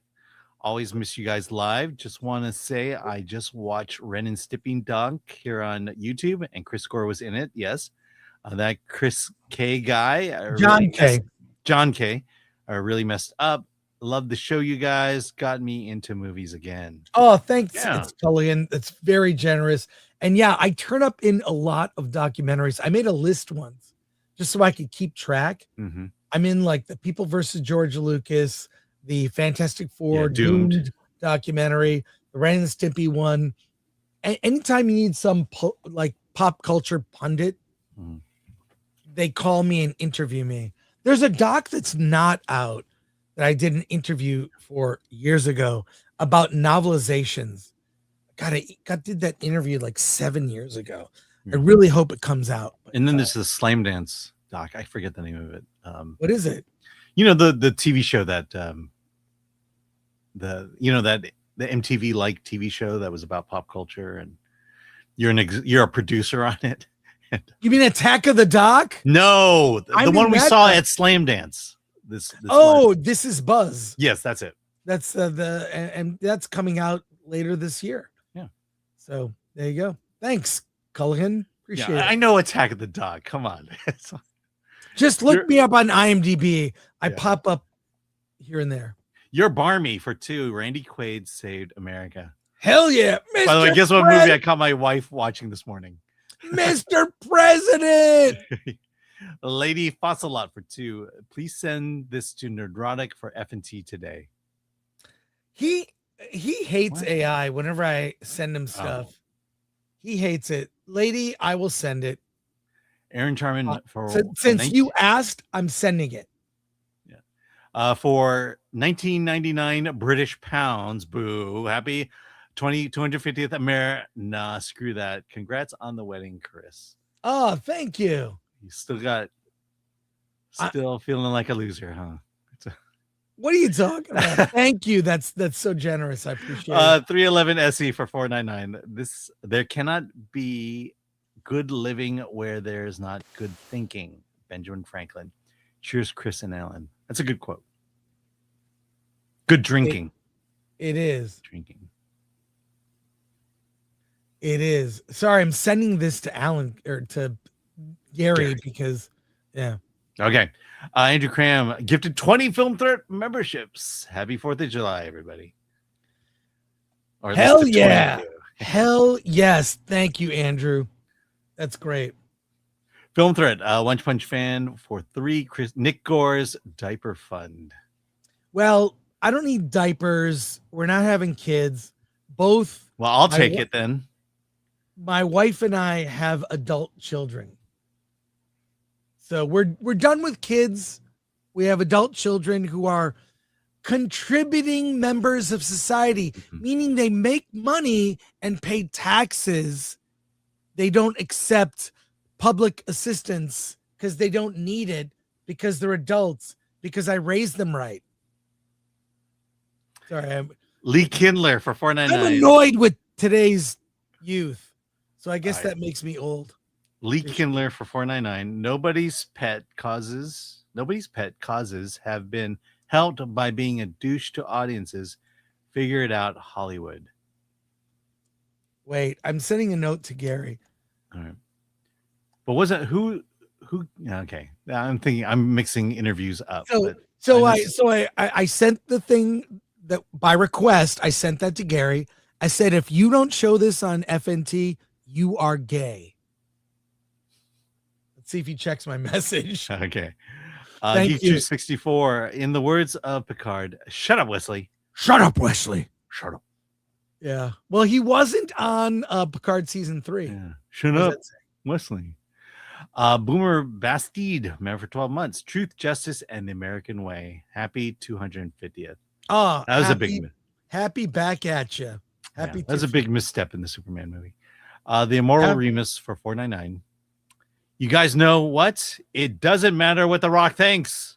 It doesn't matter what The Rock thinks. But the fact that his right to remain silent was attacked, that's where we are now with these, and that is bullying behavior, and F those guys. No, it's more sinister than that. It's compelling people to do something that they're not comfortable doing. Like, can you imagine if the government made you get a shot of some sort? Forced you in order to, go to hospitals and things like that. Dark for my side for 40. Chris, your view on Sony killing physical games. We are going to do a segment on this either on Versus or Wednesday show. This is beyond the pale. This will create a consumer revolt. This is unconscionable. I'm so glad I reignited my physical media collection. I have a physical game collection. I am researching the best system to get to have all the old games. I used to own a lot of old game systems, ran out of space. But yeah, this is Sony just killed their own business. And I know Xbox is going to go the same way. Mm-hmm. It's I'm looking into getting a Steam Deck, and I'm done. I'm done with consoles. Yeah. I'm done with it. In fact, there's a Dune game coming out called Dune Awakening. That'll be the last physical game I will buy I have a PS5. So yeah, it is that it's going to be, gamers have already been like fighting a losing battle against horrible DEI and bad walking simulators, which is what most games are now. They're just boring they're boring for different reasons. But I have a whole rant I'll do on this. They killed their business and they lost me as a customer. Yeah. I'll buy one last game in September and I'm done. But let's be real. They've been doing this for a long time. You know, a disc is essentially the license for you to download on the main servers the current version of they that don't game. even ship. They don't even ship finished games. Right. You need a patch to play it. Right. And if everything shuts down, you can't play those games even now. Yeah. All it is part of the game, and the game doesn't work until you download everything. Yeah, so I've gone down the rabbit hole of classic games, and I mean I used to edit a game magazine in the 90s. So yeah. I know what you have to do now is buy classic consoles and then buy the discs that go with them. That's it. And that market is going to be huge. Because you can't play games that were made in the last 3, 4, 5 years that can play without having to connect to the internet. Yeah, it's a ransom and it's bullshit. And I'm livid about it. Yeah. 44 Magnum Norse for 20. The reason we love you guys is because you're not part of the establishment that wants to silence us. Thank you, Magnum Norse. That's why we don't go to premieres. That's why we don't get invited. We get invited to wherever the last screening is, usually a few days before we get to see it. Hey, Magnum Norse. Wow. Tittytude of gratitude. Holy crap. Unbelievable quote for the day. An attitude of gratitude. That's the secret to happiness in life, frankly. That's the secret. Just be grateful, right? Alan, would you say? Yeah, no, because yesterday I I posted some good news about my life, and you get you wouldn't 2 or say 3. what it was. Yeah, I didn't say what it was. I just said good things are happening, and and I mentioned God, and then I get these people, posting, yeah, but what about the people who don't? And I'm like, I had to just respond with party pooper emojis. Yeah. But thank you, man. That's generous. We appreciate it. Yeah. Hembry Jeremiah for 5. You want to apologize to James Gunn's Marvel about to do? I think he's better than Marvel. James Gunn Marvels. James Gunn Marvels about to are you do. talking about okay. Here, there's a period. Marvels? You want to apologize to James Gunn? Marvel's about to do what I think he's better than Marvel. Okay. Yeah, I mean, the DCU is collapsing. It's sad. I was very optimistic. I was very optimistic. Then Superman came out and was like, oh, it's okay. New start. Peacemaker, I was out. Supergirl, not a surprise. Thank you. Look, I mean, he did Guardians of the Galaxy. He did a pretty good The Suicide Squad. You would think he just could ride that momentum and not screw it up, and he screwed it up. Sir REG, remember for 17 months, Moana's a kid's movie. You don't need pre-sales. Yeah, but pre-sales are an indicator. Well, Moana will have more walk-up business because of families, so you're not wrong. It'll probably do better than Supergirl, but underperform for Disney. Did we get Ron Enrique's comment? Yes. I just think the Moana live action is too close to the original movie in terms of timing. 44 Magnum Norse for 10. So now Nolan is hiding the representation with quality filmmaking. A great director can make a bad actor good. What he can't do is turn a cracker into an Oreo. Well, because you need cream filling. You need cream filling, and you need those little chocolate discs to make an Oreo. Yeah, and there are plenty of actors like that. Crackers make terrible Oreos. Yeah, and there are plenty of actors like that. They're the ones who don't talk about politics. Have Gun Will Travel Mirror for 12 months. Happy 4th of July. I love you guys. God bless. God bless. Yeah. Jean Hu gifted 5 film their memberships. Yeah, thank you, Sean Hu. Sean Hu, appreciate you. Yes. All right. Oh, we've got more. Thank you for the super chats, everybody. Yeah, we're not doing our reviews. We only have, I think, 3 today, but let's go. Yeah. Let's get through Jean-Luc these. for 742. If you want to see a different take on the Odyssey with a diverse cast, I recommend Oh Brother, Where Art Thou? Yeah, that was fine. Yeah. Oh Brother, Where Art Thou is kind of like based on the Odyssey, but tells a different story in a different era. And that music. I love that music. Yeah. Thank you. Bruce Leroy Jenkins for 2. Happy birthday, America. Fuck yeah. Fuck yeah. Thanks, Bruce. Zodlander for 50. Gave a Dances with Films DVD to my uncle to help him sleep. I like it. He cannot stay awake more than 15 minutes when watching it. Happy Rebellion, USA. Well, Dances with Wolves, I quite like the score. Is it John Barry? Yeah, I think that's the score. Thank you, Zodlander. Albert Not a Retro for 20. George Washington was a scroll sent back in time by Kang the Conqueror to bring about the insurrection, knowing that it would lead to the rise of the Orange Destroyer, which would leave Earth ripe for conquest. Well, we'll see. We'll see. George Washington will return in America Endgame. Albert Not a Retro again for 5. By the way, that bit of comedy, if a better plot than Avengers Doomsday, to save the world, you have to prevent the American Revolution. Yeah, if you're going to go back in time. Yeah, I mean, I could see that would be a fun movie. Like a Back to the Future meets a Marvel superhero telling of America. Make it fun. Well, if you watch 1776, you'll realize it wouldn't be that hard to go back in time and stop America from signing it. How fragile I mean, it was. Yeah, watch that movie or see the play. Even better. I am Kevin for 2. USA. Hey, I watched the USA World Cup game on was it Wednesday? Mm-hmm. It was great. Watch it in a bar with people cheering and chanting. Awesome. The White Snake for 5. Congratulations on your nuptials and blessings to you. Oh, thank you so much. Appreciate it. It's Culligan for 2. What about the Patriot and the Postman? Those are good ones. Look, David made a list with a vision to tell American history. I think he's in.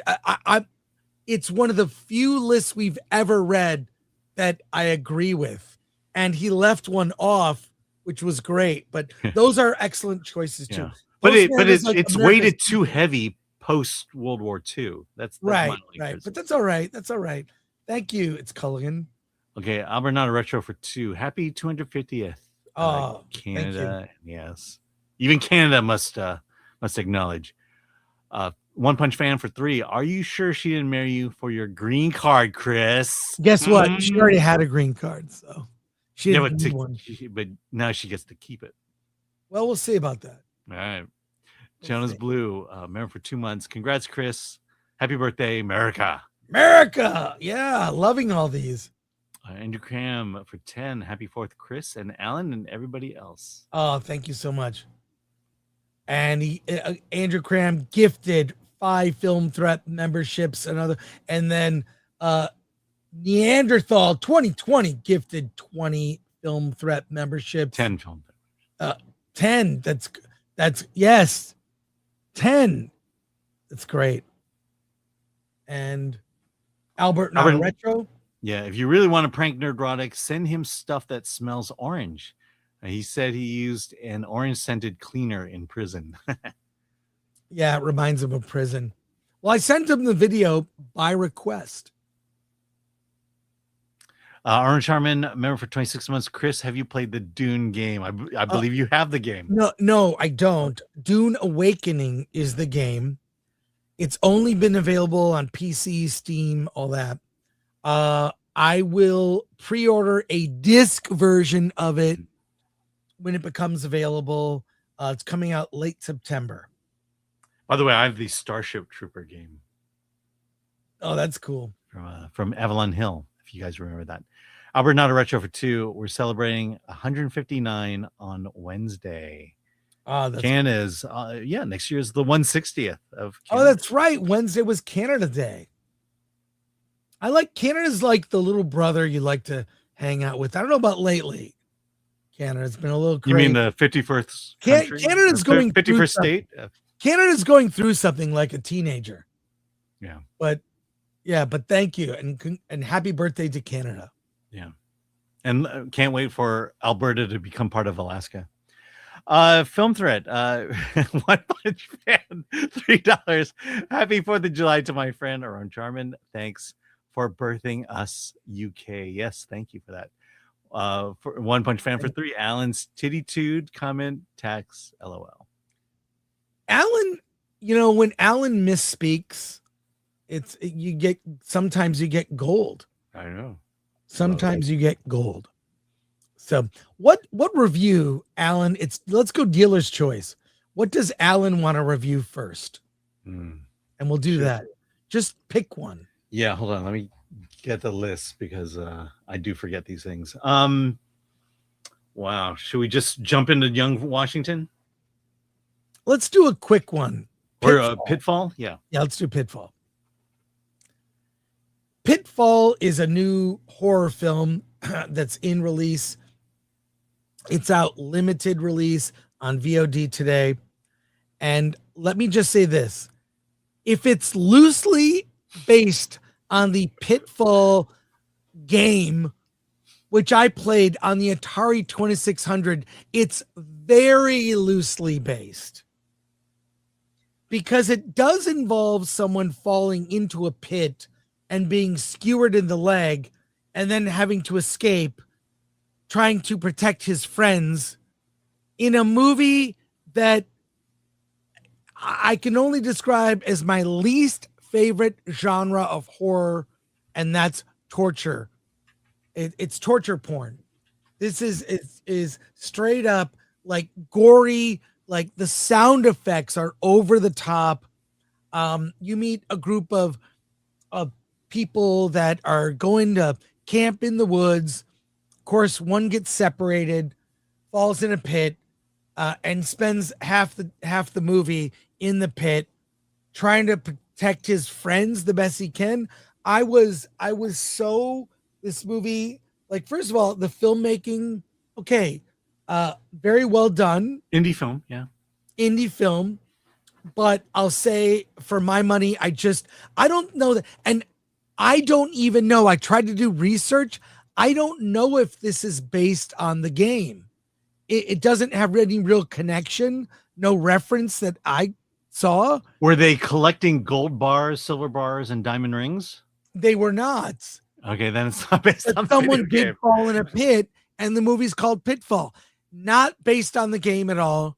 This is my least favorite subgenre of horror, which is torture porn. It's gory and over the top gore and torture of every character in it with a hooded figure and people doing killings. Look, as a guy who loves horror movies, this movie's not for me. What did you think, Alan?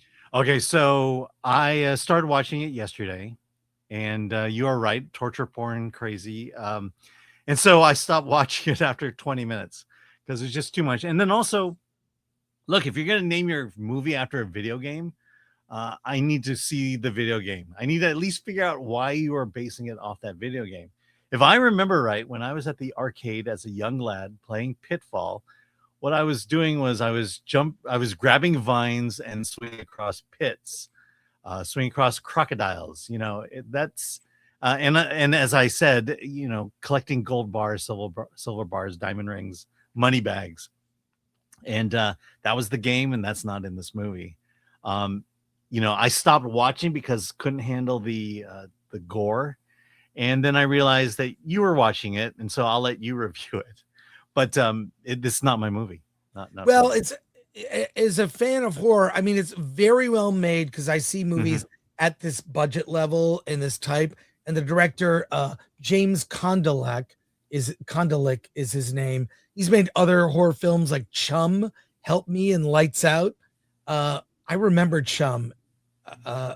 Chum is well, he only wrote that. What am I saying? Anyways, it's one of those shark movies. In any case, I'm not a fan of this kind of horror movie. I prefer horror that is more psychological, less gory. And this is over the top gore, and it's done in a way where it's like it kind of relishes in the stabbings and the I mean, a guy gets skewered, he's at the bottom of a pit. But again, we're doing this review as a way to let you know this is not related to the game. This isn't a reboot, but I do think it is kind of lazy of people to take franchises like Winnie the Pooh and all these. We've seen these, hey, a franchise has become in the public domain. Let's do a horror movie reboot. Does it always have to be that? Does it always have to be that? So I can't recommend Pitfall. I mean, it's definitely a marketing move. I mean, I think the movie was made and then they realized, hey, it's kind of close to Pitfall. Let's try to, and I guess you don't have to pay for the license if it's just the title of the movie.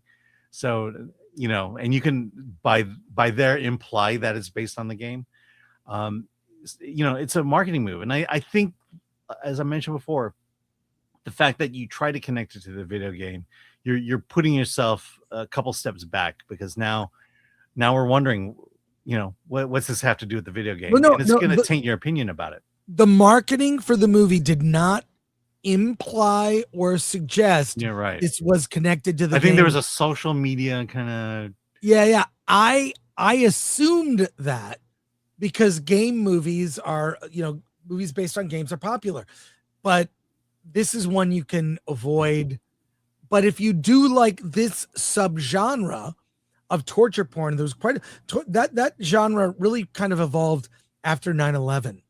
That became kind of a way to work out things in the American psyche. I think it's an old and tired genre, and the movie didn't really do anything new in that, but it's very well made for the horror film of its type.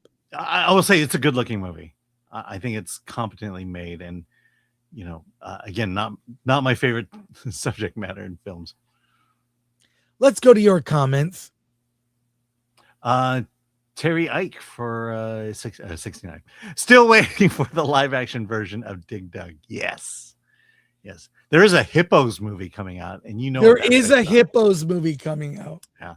The stud comic for 29 months. Frank Gore doesn't like gore print.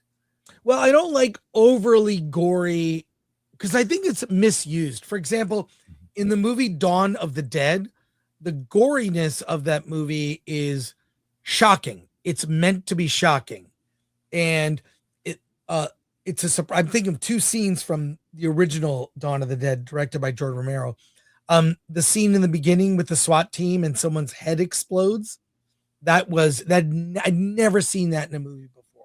And the scene where one of the bikers, played by Tom Savini, his guts are kind of pulled apart. And they rip out his intestines.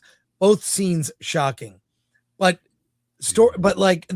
there's a reason for them.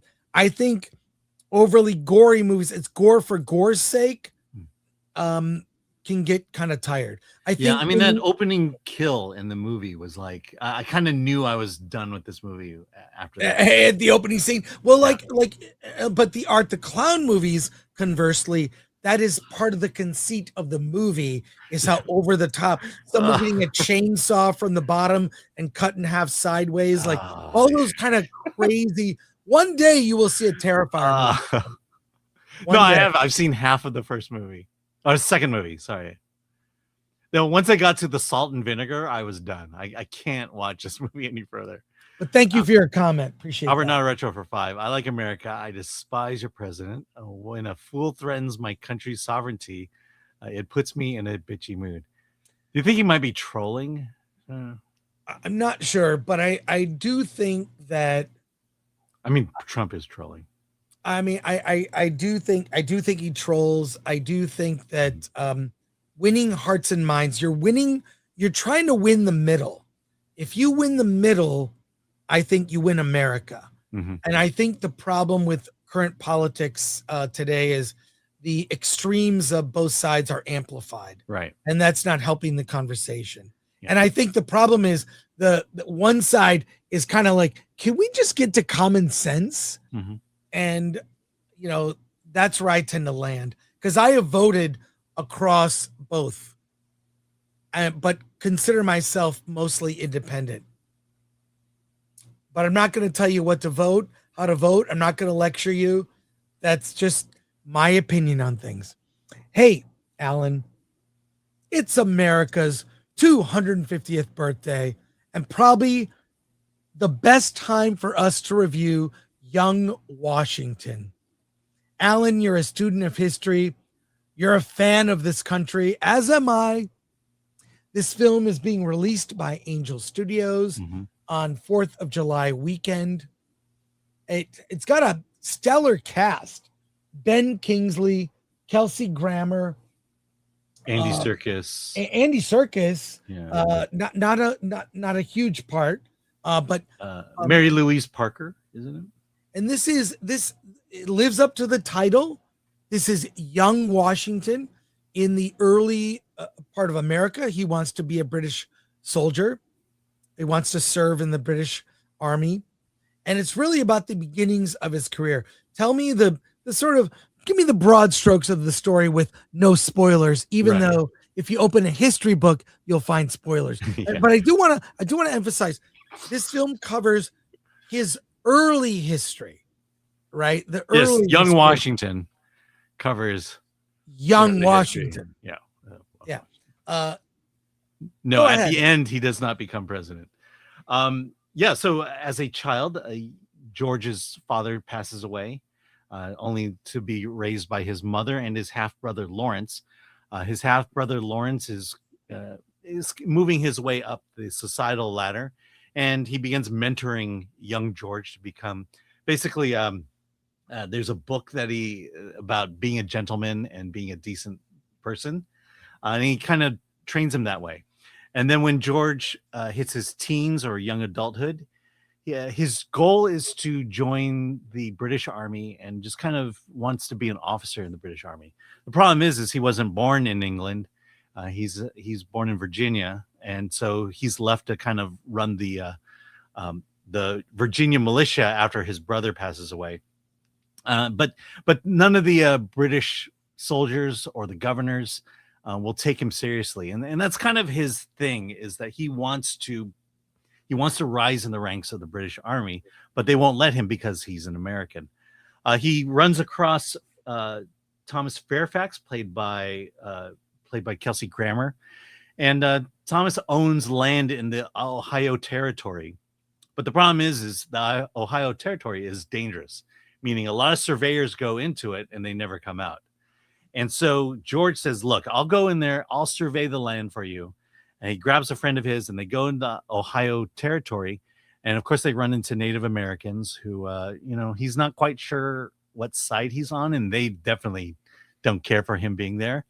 But what they do is that they lead him to a fort run by the French.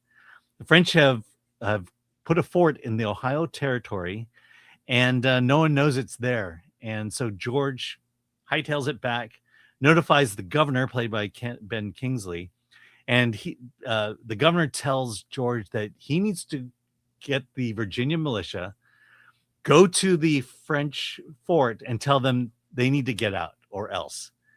And in that, he goes, well, you're going to pay us, right? And they go, no, you're not getting paid. You just need to do it if you ever want to have some kind of career. And so he agrees because he's that ambitious, takes a militia there, and inadvertently starts the French Indian War. Yeah. And we see at that point the events after that shape the person that George Washington becomes to ultimately become president. This is like what it really felt like for me watching this, because I thought it was kind of cheesy. A lot of the movie is very cheesy. The dialogue is very it felt like a TV miniseries, and this was the first episode that we're going to tell the whole story of George Washington. We're just giving the first, the highlights, the chopping the cherry tree, becoming president, which doesn't happen in the movie. No, but like this felt like the beginning of a mini series, or what will be a series of movies, because it really is him having his first success as a young man. Having said that, watching it at the time now that we're watching this movie, I got choked up. I'm sorry. I will get when certain times when I've gone to a baseball game or a sporting event and they play the national anthem, I'll get a little feels. And I felt those kind of things watching it. Also, what I loved about the movie was the just expansive, beautiful views of America. This is the untamed land, right? This is, and I'm sitting here going like, yeah, when you go out, you don't have like a store you can go to buy a tent and everything that you need. You don't have a sporting goods store to get all the supplies. You basically tame the land. You are fighting to survive as a human every day. And it just blew my mind. Like, this is how tough life was back then when you venture into the wilderness. Yeah. And well, even in battle, when you get shot by a musket, you don't die instantly. I mean, you're mortally wounded. In fact, you don't die really from a bullet from a musket. You're sitting there suffering and hope you got shot in a spot that's going to be okay, and then hope it doesn't get infected. And everything about watching this kind of put you in that era. And while it is kind of cliche and cheesy, watching this, knowing it's America's 250th birthday, that this country, frankly, is so fragile. That's the other thing that struck me. We've seen things happening across the country I would describe as being very anti-American. We've seen groups of people really not proud of our accomplishments. And look, I don't think anybody, even the most staunch patriot, would say America's perfect. But, what this country's achieved, when you look at other countries and how they don't have air conditioning or some of the luxuries we have, or aren't as loud about some of their rights. Like, yes, it's cheesy. Having said that, I enjoyed it. It's also, I wouldn't say the movie's kid friendly, but you could it's not like super gory, or did you think, was Alan like, it's not super like kids could watch this? Yeah. I mean, look, this is a historical drama and it's put out by Angel Studio. So when you say it's cheesy, yeah, I mean, what were you expecting? Not in a bad way, just feeling like, but that's just it. I remember in high school, the history classes I had, Western civilization, American history, what we did a lot of the time was watch movies. And this is just one of those movies that I think goes right in there. That basically, the making of a leader, the making of the first president of the United States. Ultimately, that's what this movie is about, is what shaped George Washington to become the person he was. And so, look, I've seen more profound and better historical dramas than this, but because I love America and because I love American history, this is fascinating. I was engaged with it. I learned a lot, and I think it's definitely a recommend on my part. Just look, support the movie. That's the best thing I can say. No, 100% recommend. Family friendly. The violence is not over the top. There is violence, war, but I would describe this, it's like a beginning of a TV miniseries. I actually do hope they make a follow-up, the next phase of his career. Young Washington could be, General Washington, President Washington.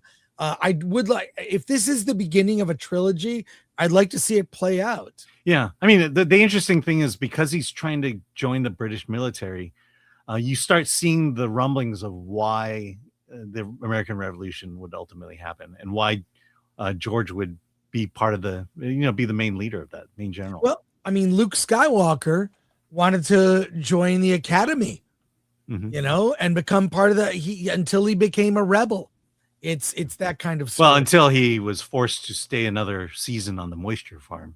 That's true. But, and I also, like you, I loved American history. Mhm. I always got A's in history class because most of the assignments were reading, and I love my favorite. Well, it's a subject you're interested in. That's why you get A's in it. Yeah, I was interested. I got A's because all I did was read about. I mean, like, couldn't believe like just the stories were incredible, and I loved it. So Yeah, I think recommend from both of us on this. And look, 1776. Don't write it off because it's a musical, because the drama that occurs in it is so fascinating, and just how fragile even the signing of the Declaration of Independence was, that it easily could have not happened. And I think, you know, in light of the fact that we may be facing forces today trying to undo what America represents, there's no better time to watch this movie. So recommend from both of us. Let's go to your comments. Got a few comments here. Yeah, because people love America. Terry Ike wants to know, did he cut down a cherry tree? Nope. No, not in the. Yeah, that's a different story. The stud comic for 2 are Freemasons in it. No. Albert, Thank you. If I were you, I'd read "And Then They Came for Me" and keep an eye out for the Sturmabteilung, dressed in ICE uniforms. Just ask Canadian Tanya Warner and her 7-year-old daughter. I don't know about that case, but thank you, Albert. Thank you for that. I have not heard about that case. Tanya Warner. Thank you. Pilgrim Media for 2. Happy 4th guys out of the hospital. Hey, Pilgrim, just in time to celebrate. I hope you're having a barbecue this weekend. I hope you got some hot dogs. Get yourself a hot dog. Who doesn't get a Costco hot dog every time you get a Costco? Do you, Alan? No. What? Well, first of all, it's inconvenient because there's a long line to get the hot dog. I always get a hot dog. You have to ask for the onions now, post COVID. But you can't beat the price. It's $1.50 for a hot dog and a drink. Yeah. So, okay, let's see. Did you see Isla Monstro? Yes, I did. Let's talk about that. Yes. And we're going to talk about Minions and Monstro. Did you see so this the is invite? Did you see the invite? The what? The invite? For? Did you see the invite? No, I didn't. Okay. Gotcha. It's not playing in my area. 2 more movies to review, folks. Okay. So Isla Monstro is our indie film spotlight of the week. It's an animated feature. It stars the gentleman in the middle name. He's Duke. He's kind of a screw up in life. He's working as a cruise ship magician, but he owes a lot of money to the mob. And while wanting to move to the next level, he actually falls off the ship and ends up on a deserted island. And on that island, he discovers these strange creatures. You can see them in the background there. And what we find out is on this island was a former fort called Fort Montana. And the U.S. government had been conducting basically super soldier type programs. And in that, they were taking patriots, experimenting on them, and then they become these strange creatures. For example, Sam is a slug. Another Reggie is a sea creature. Moon is a jellyfish. And Dr. Oculus is that giant eyeball you see there. Mm-hmm. The only person that didn't become a creature is Diana, and you see her there. And so he's on this island with all these creatures, and he finds it amazing. He also realizes that ultimately he's going to be found by the mob. So what does he do? Let's make some money, and let's turn the island into a first-class resort. And that's what they do. He goes on social media, and the island becomes a resort. But the problem is the mob is still after him, and they send guys to get their money back.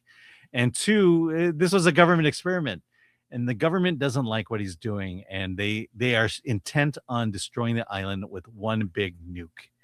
And this is just a crazy, hilarious animated feature. Look, what I love about this movie is that as weird as the plot is, there's a solid story underneath it all. And I think that's what the best comedies are. the ones that aren't just going joke after joke after joke, but the jokes are related not only to the structure of the story, but also the characters themselves. These characters are weird, but they're designed in such a way that comedy can come out of them and that they progress the story. There is a love scene in this movie that is just eye dropping. It's got some famous people in it. Wait a second. Did you say eye dropping? Isn't it jaw dropping? Jaw dropping. I'm sorry. I'm thinking of no, it's okay. the eyeball there. Eye dropping. I'm thinking of Dr. Oculus there. It's all good. I'm thinking like eyelid dropping. Well, no, because there's a big eye on the poster. Right. But eye dropping to me is where I look whiter. Okay. Yeah. So what? Harlan Williams is in it. James Marster, Will Friedle. Yeah, it's got an impressive cast of animated voice talent, and so high recommendation. In fact, you may see these people at a certain ceremony next January. That's great. So this is an indie animated film. Yes. Mm-hmm. Is it on VOD or how did it's on VOD? Yes, it's on VOD. So check it out on VOD. Check out our review. We have a link there. It's great. All right, let's go to your comments and see what you have to say. Do we have it? We have one comment. One comment from Ryan Landis. Someone had a fever dream and wrote it down. Yes, that's how movies get made. Yes, that's how movies get made. Something throws a story or a plot in your head and you can't get rid of it, and so you got to make a movie.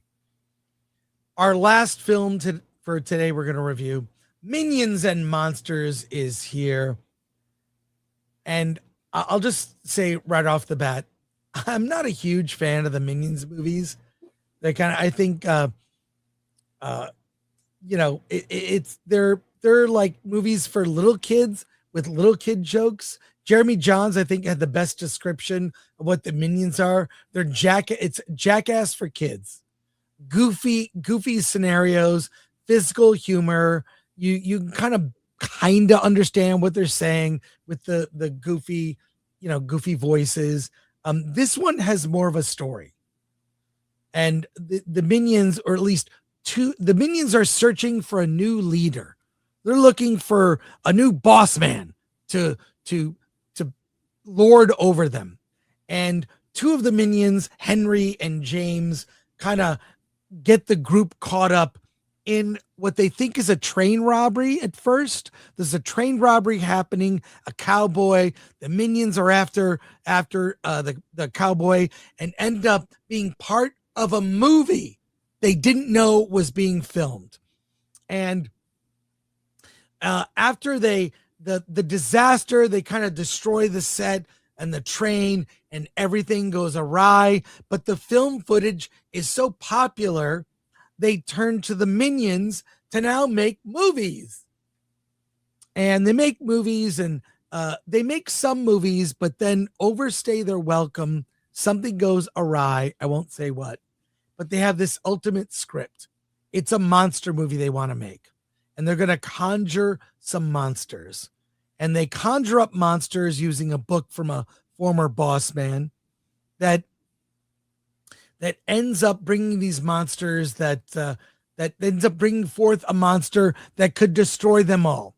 What this movie is set in is the early days of Hollywood. It begins at like a tour of a Hollywood museum where one of the great cameos, and there's so many, but George Lucas plays himself in the museum. There's a George Lucas. He's like, when can I leave? So there's so many jokes about old Hollywood. If you follow classic old Hollywood movies, everything from Casablanca to Buster Keaton, Charlie Chaplin, just those Harold Lloyd, those old silent Hollywood films. This movie is set in that era.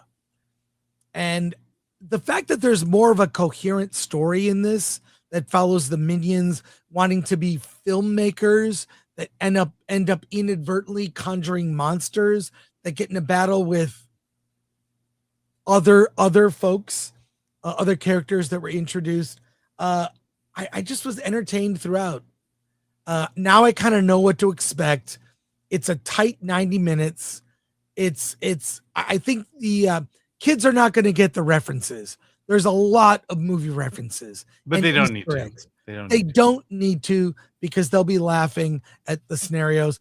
Again, I don't want to ruin so many of the references, and like I'm sitting here because I know a lot of classic movies. I'm like, oh, there's that. Boom, yeah, little Harold Lloyd, little The General, probably one of the all-time great silent movies ever made, is a movie by Buster Keaton called The General, which I've seen in a theater with an organ, live, accompanied by live music with an organ. I really had fun. I can't tell you it's a great movie, but I'll say I had fun watching it.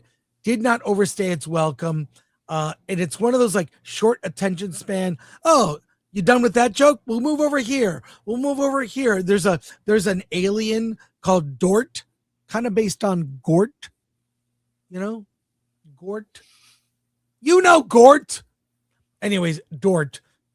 There's a lot of loosely based on other things, and I had a really good time. I think it's the only Minions movie I've seen as an adult where I can say I wasn't bored, I was entertained, I was happy I went. And I saw it with my daughter too, by the way, who really loves these movies. What do you think, Alan? Yeah, I mean, when the first Minions movie, and the Minions, not a Despicable Me, came out, my daughter was very young and she definitely wanted to see that movie and its sequel. And so the dutiful father that I was, I took her to see it.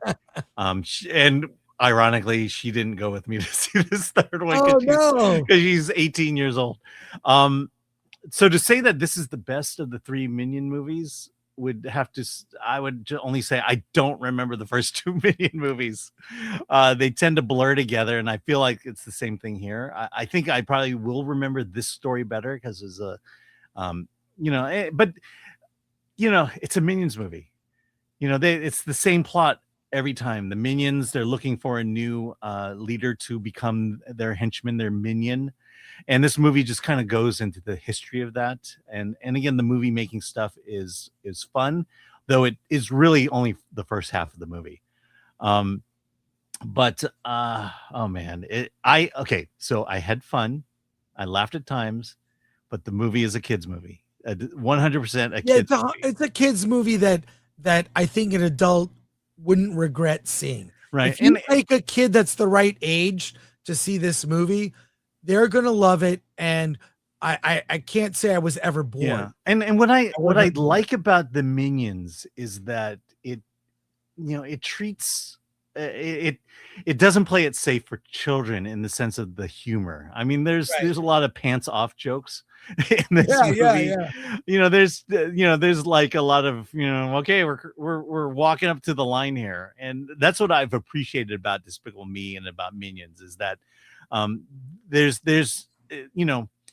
I think we all know where the line is, and we don't need some executive to tell us, oh, you crossed it. We know where the line is, and we're going to play up right to that line. And that's what I appreciate about Illumination across the board. And that's why I'm saying now, Illumination is what Pixar used to be. This is the gold standard. Pixar is just, they've fallen and they've fallen hard. And right now, I would much rather see an Illumination movie over any other studio film. And then we saw, I don't know the screening you were at, if you saw the trailer. I saw it in the theater. Yeah. So there's a trailer for a new Illumination movie that has voice acting by Timothy Chalamet. Yeah. About the aliens.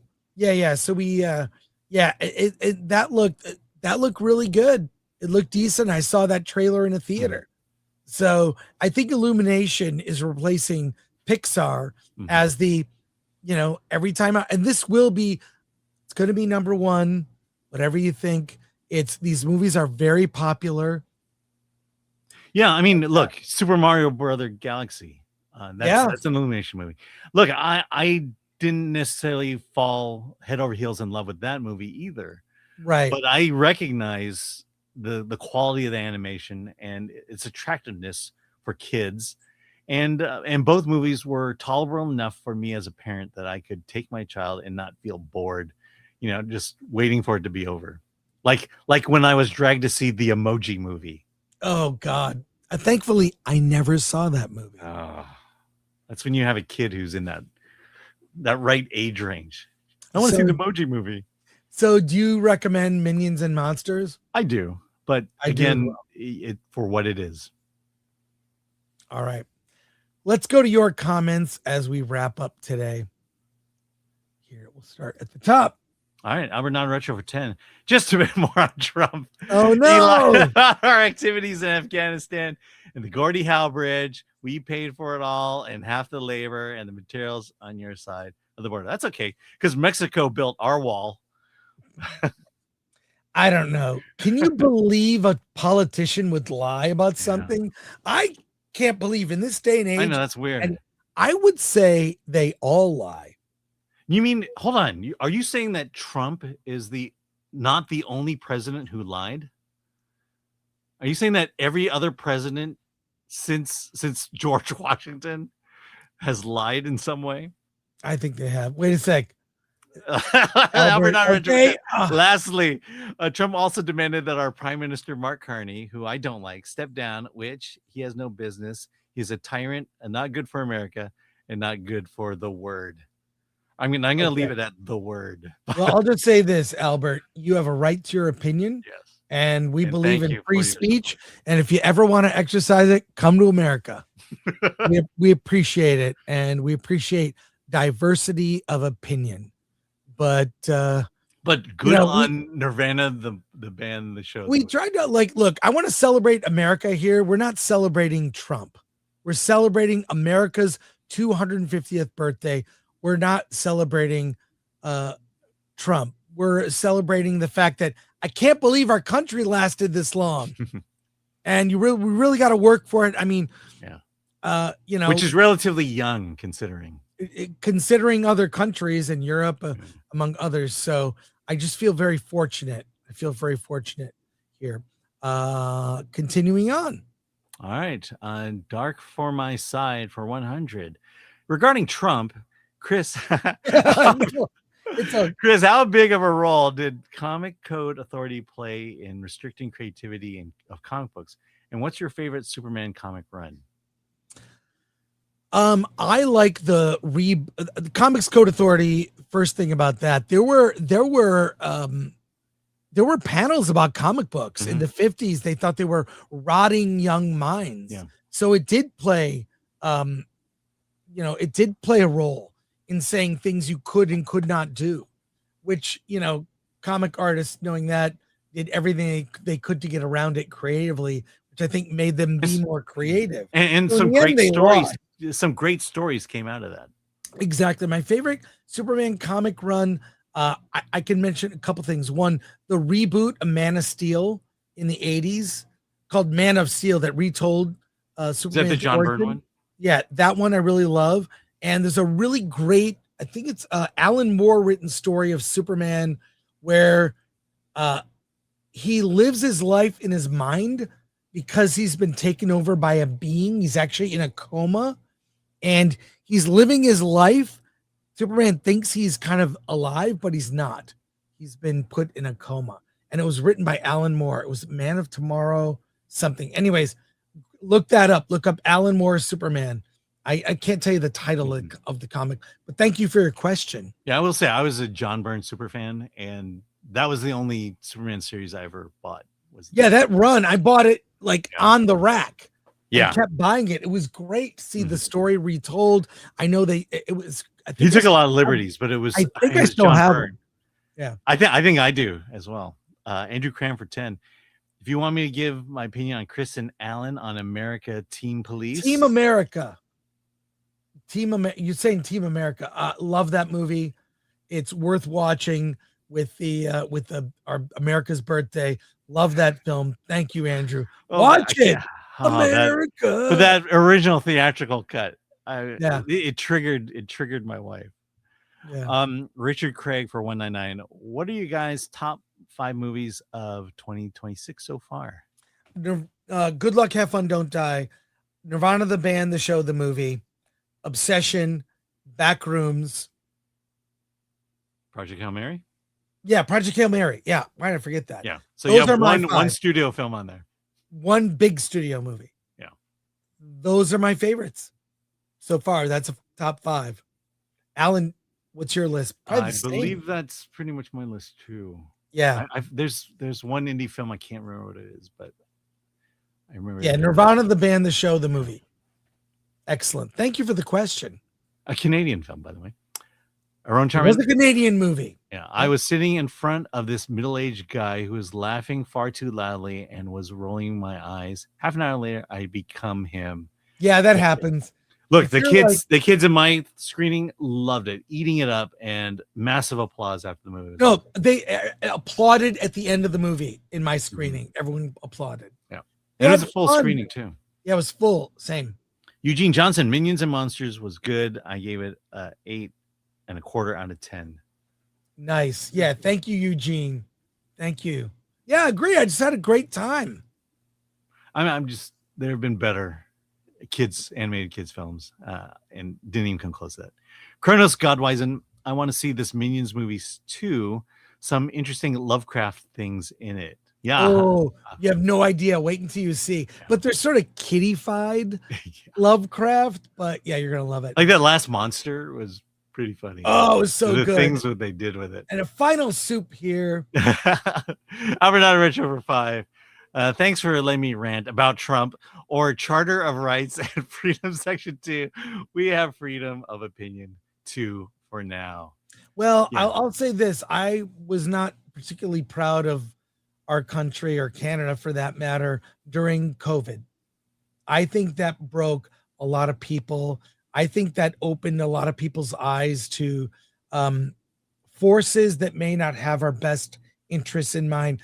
I'm very interested in an upcoming committee meeting where a certain doctor will be questioned by Rand Paul. And COVID, you mean a pardoned doctor who pardoned doctor who has Why been would you freed pardon of someone? all responsibility. Thank you, Albert. Look, I'll just say this: there was a army of truckers that went to your capital, and Yeah, what they did was to the- not comfortable with the way that freedom of expression. Yeah, was. the truckers were not treated well. I mean, I do think there are things we hear about other countries that and a lot of people here for the World Cup are realizing what their governments have told them about America may not be true, may not be entirely getting the truth. And I think that goes for all citizens. Yeah. I think the media used to be what they call in America the fourth estate, meaning there were like the checks and balances. We have the 3 tiers of government in America. The fourth sort of ghost tier was the media, was like the fourth estate. We look out, we're the checks and balances on all politicians, and the media has failed us. The local news in LA, the mainstream television news, it's all compromised, and we can now see it. And a final comment from Well, the other thing is, we Americans, we sent money to support the truckers, and the way the government shut that down, not allowing them to receive any kind of support from people who are sympathetic to them. That was, I mean, talk about authoritarian. Albert Not a Retro for 5. Don't get me wrong. I'm fully aware of what a loser Mark Carney is. Yeah. Flip side, some of the same counterfeit coin is on the orange one. I will just say, Americans may not agree with that opinion. But thank you, Albert. We appreciate you. And we all come together. We're united in our love of movies. And that's going to wrap it up for us today. Thanks to our mods, Lord Thoth, MK Solid, ADLS24, and Ololique on Rumble. Thanks to Atomic Lori. And thank you, Alan, for taking over the show when I had technical issues. Yeah. Tech issues. It happens. I know. That's why I bought a new computer. Well, mine is fine. It's just I gotta. Oh wait, weird. One last. There you go. Do a segment on the death of physical media. Okay. We will Dark, do it. actually, we got another one that guys. just came in. But Dark, no, go back. Go back to the other one. Yeah. Okay. Dark from my side for 40. Regarding Trump, please do a segment on the death of physical media. It's all right. Albert Not a Retro. Not a Retro for 10. The COVID thing was a disaster. God bless the truckers. I wish I could have been there and helped them. Justin showed it was his true colors there, and it was yellow. Yeah, not a fan. I think it of was worse Trudeau. than yellow. Yeah, it was worse. But thank you And to Carney's everyone. not that much better.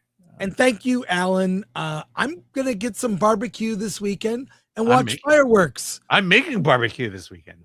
Hell yeah. That's it for us. Thank you so much. Back on Monday with Versus. We'll talk second weekend drop for Millie. We're gonna see what happens. You think it might? For Supergirl second. You weekend. don't think the 4th of July weekend is going to boost the sales? Ticket Hey, sales? truth, justice, and whatever. Yeah. So there you go, Alan. Let's get out of here.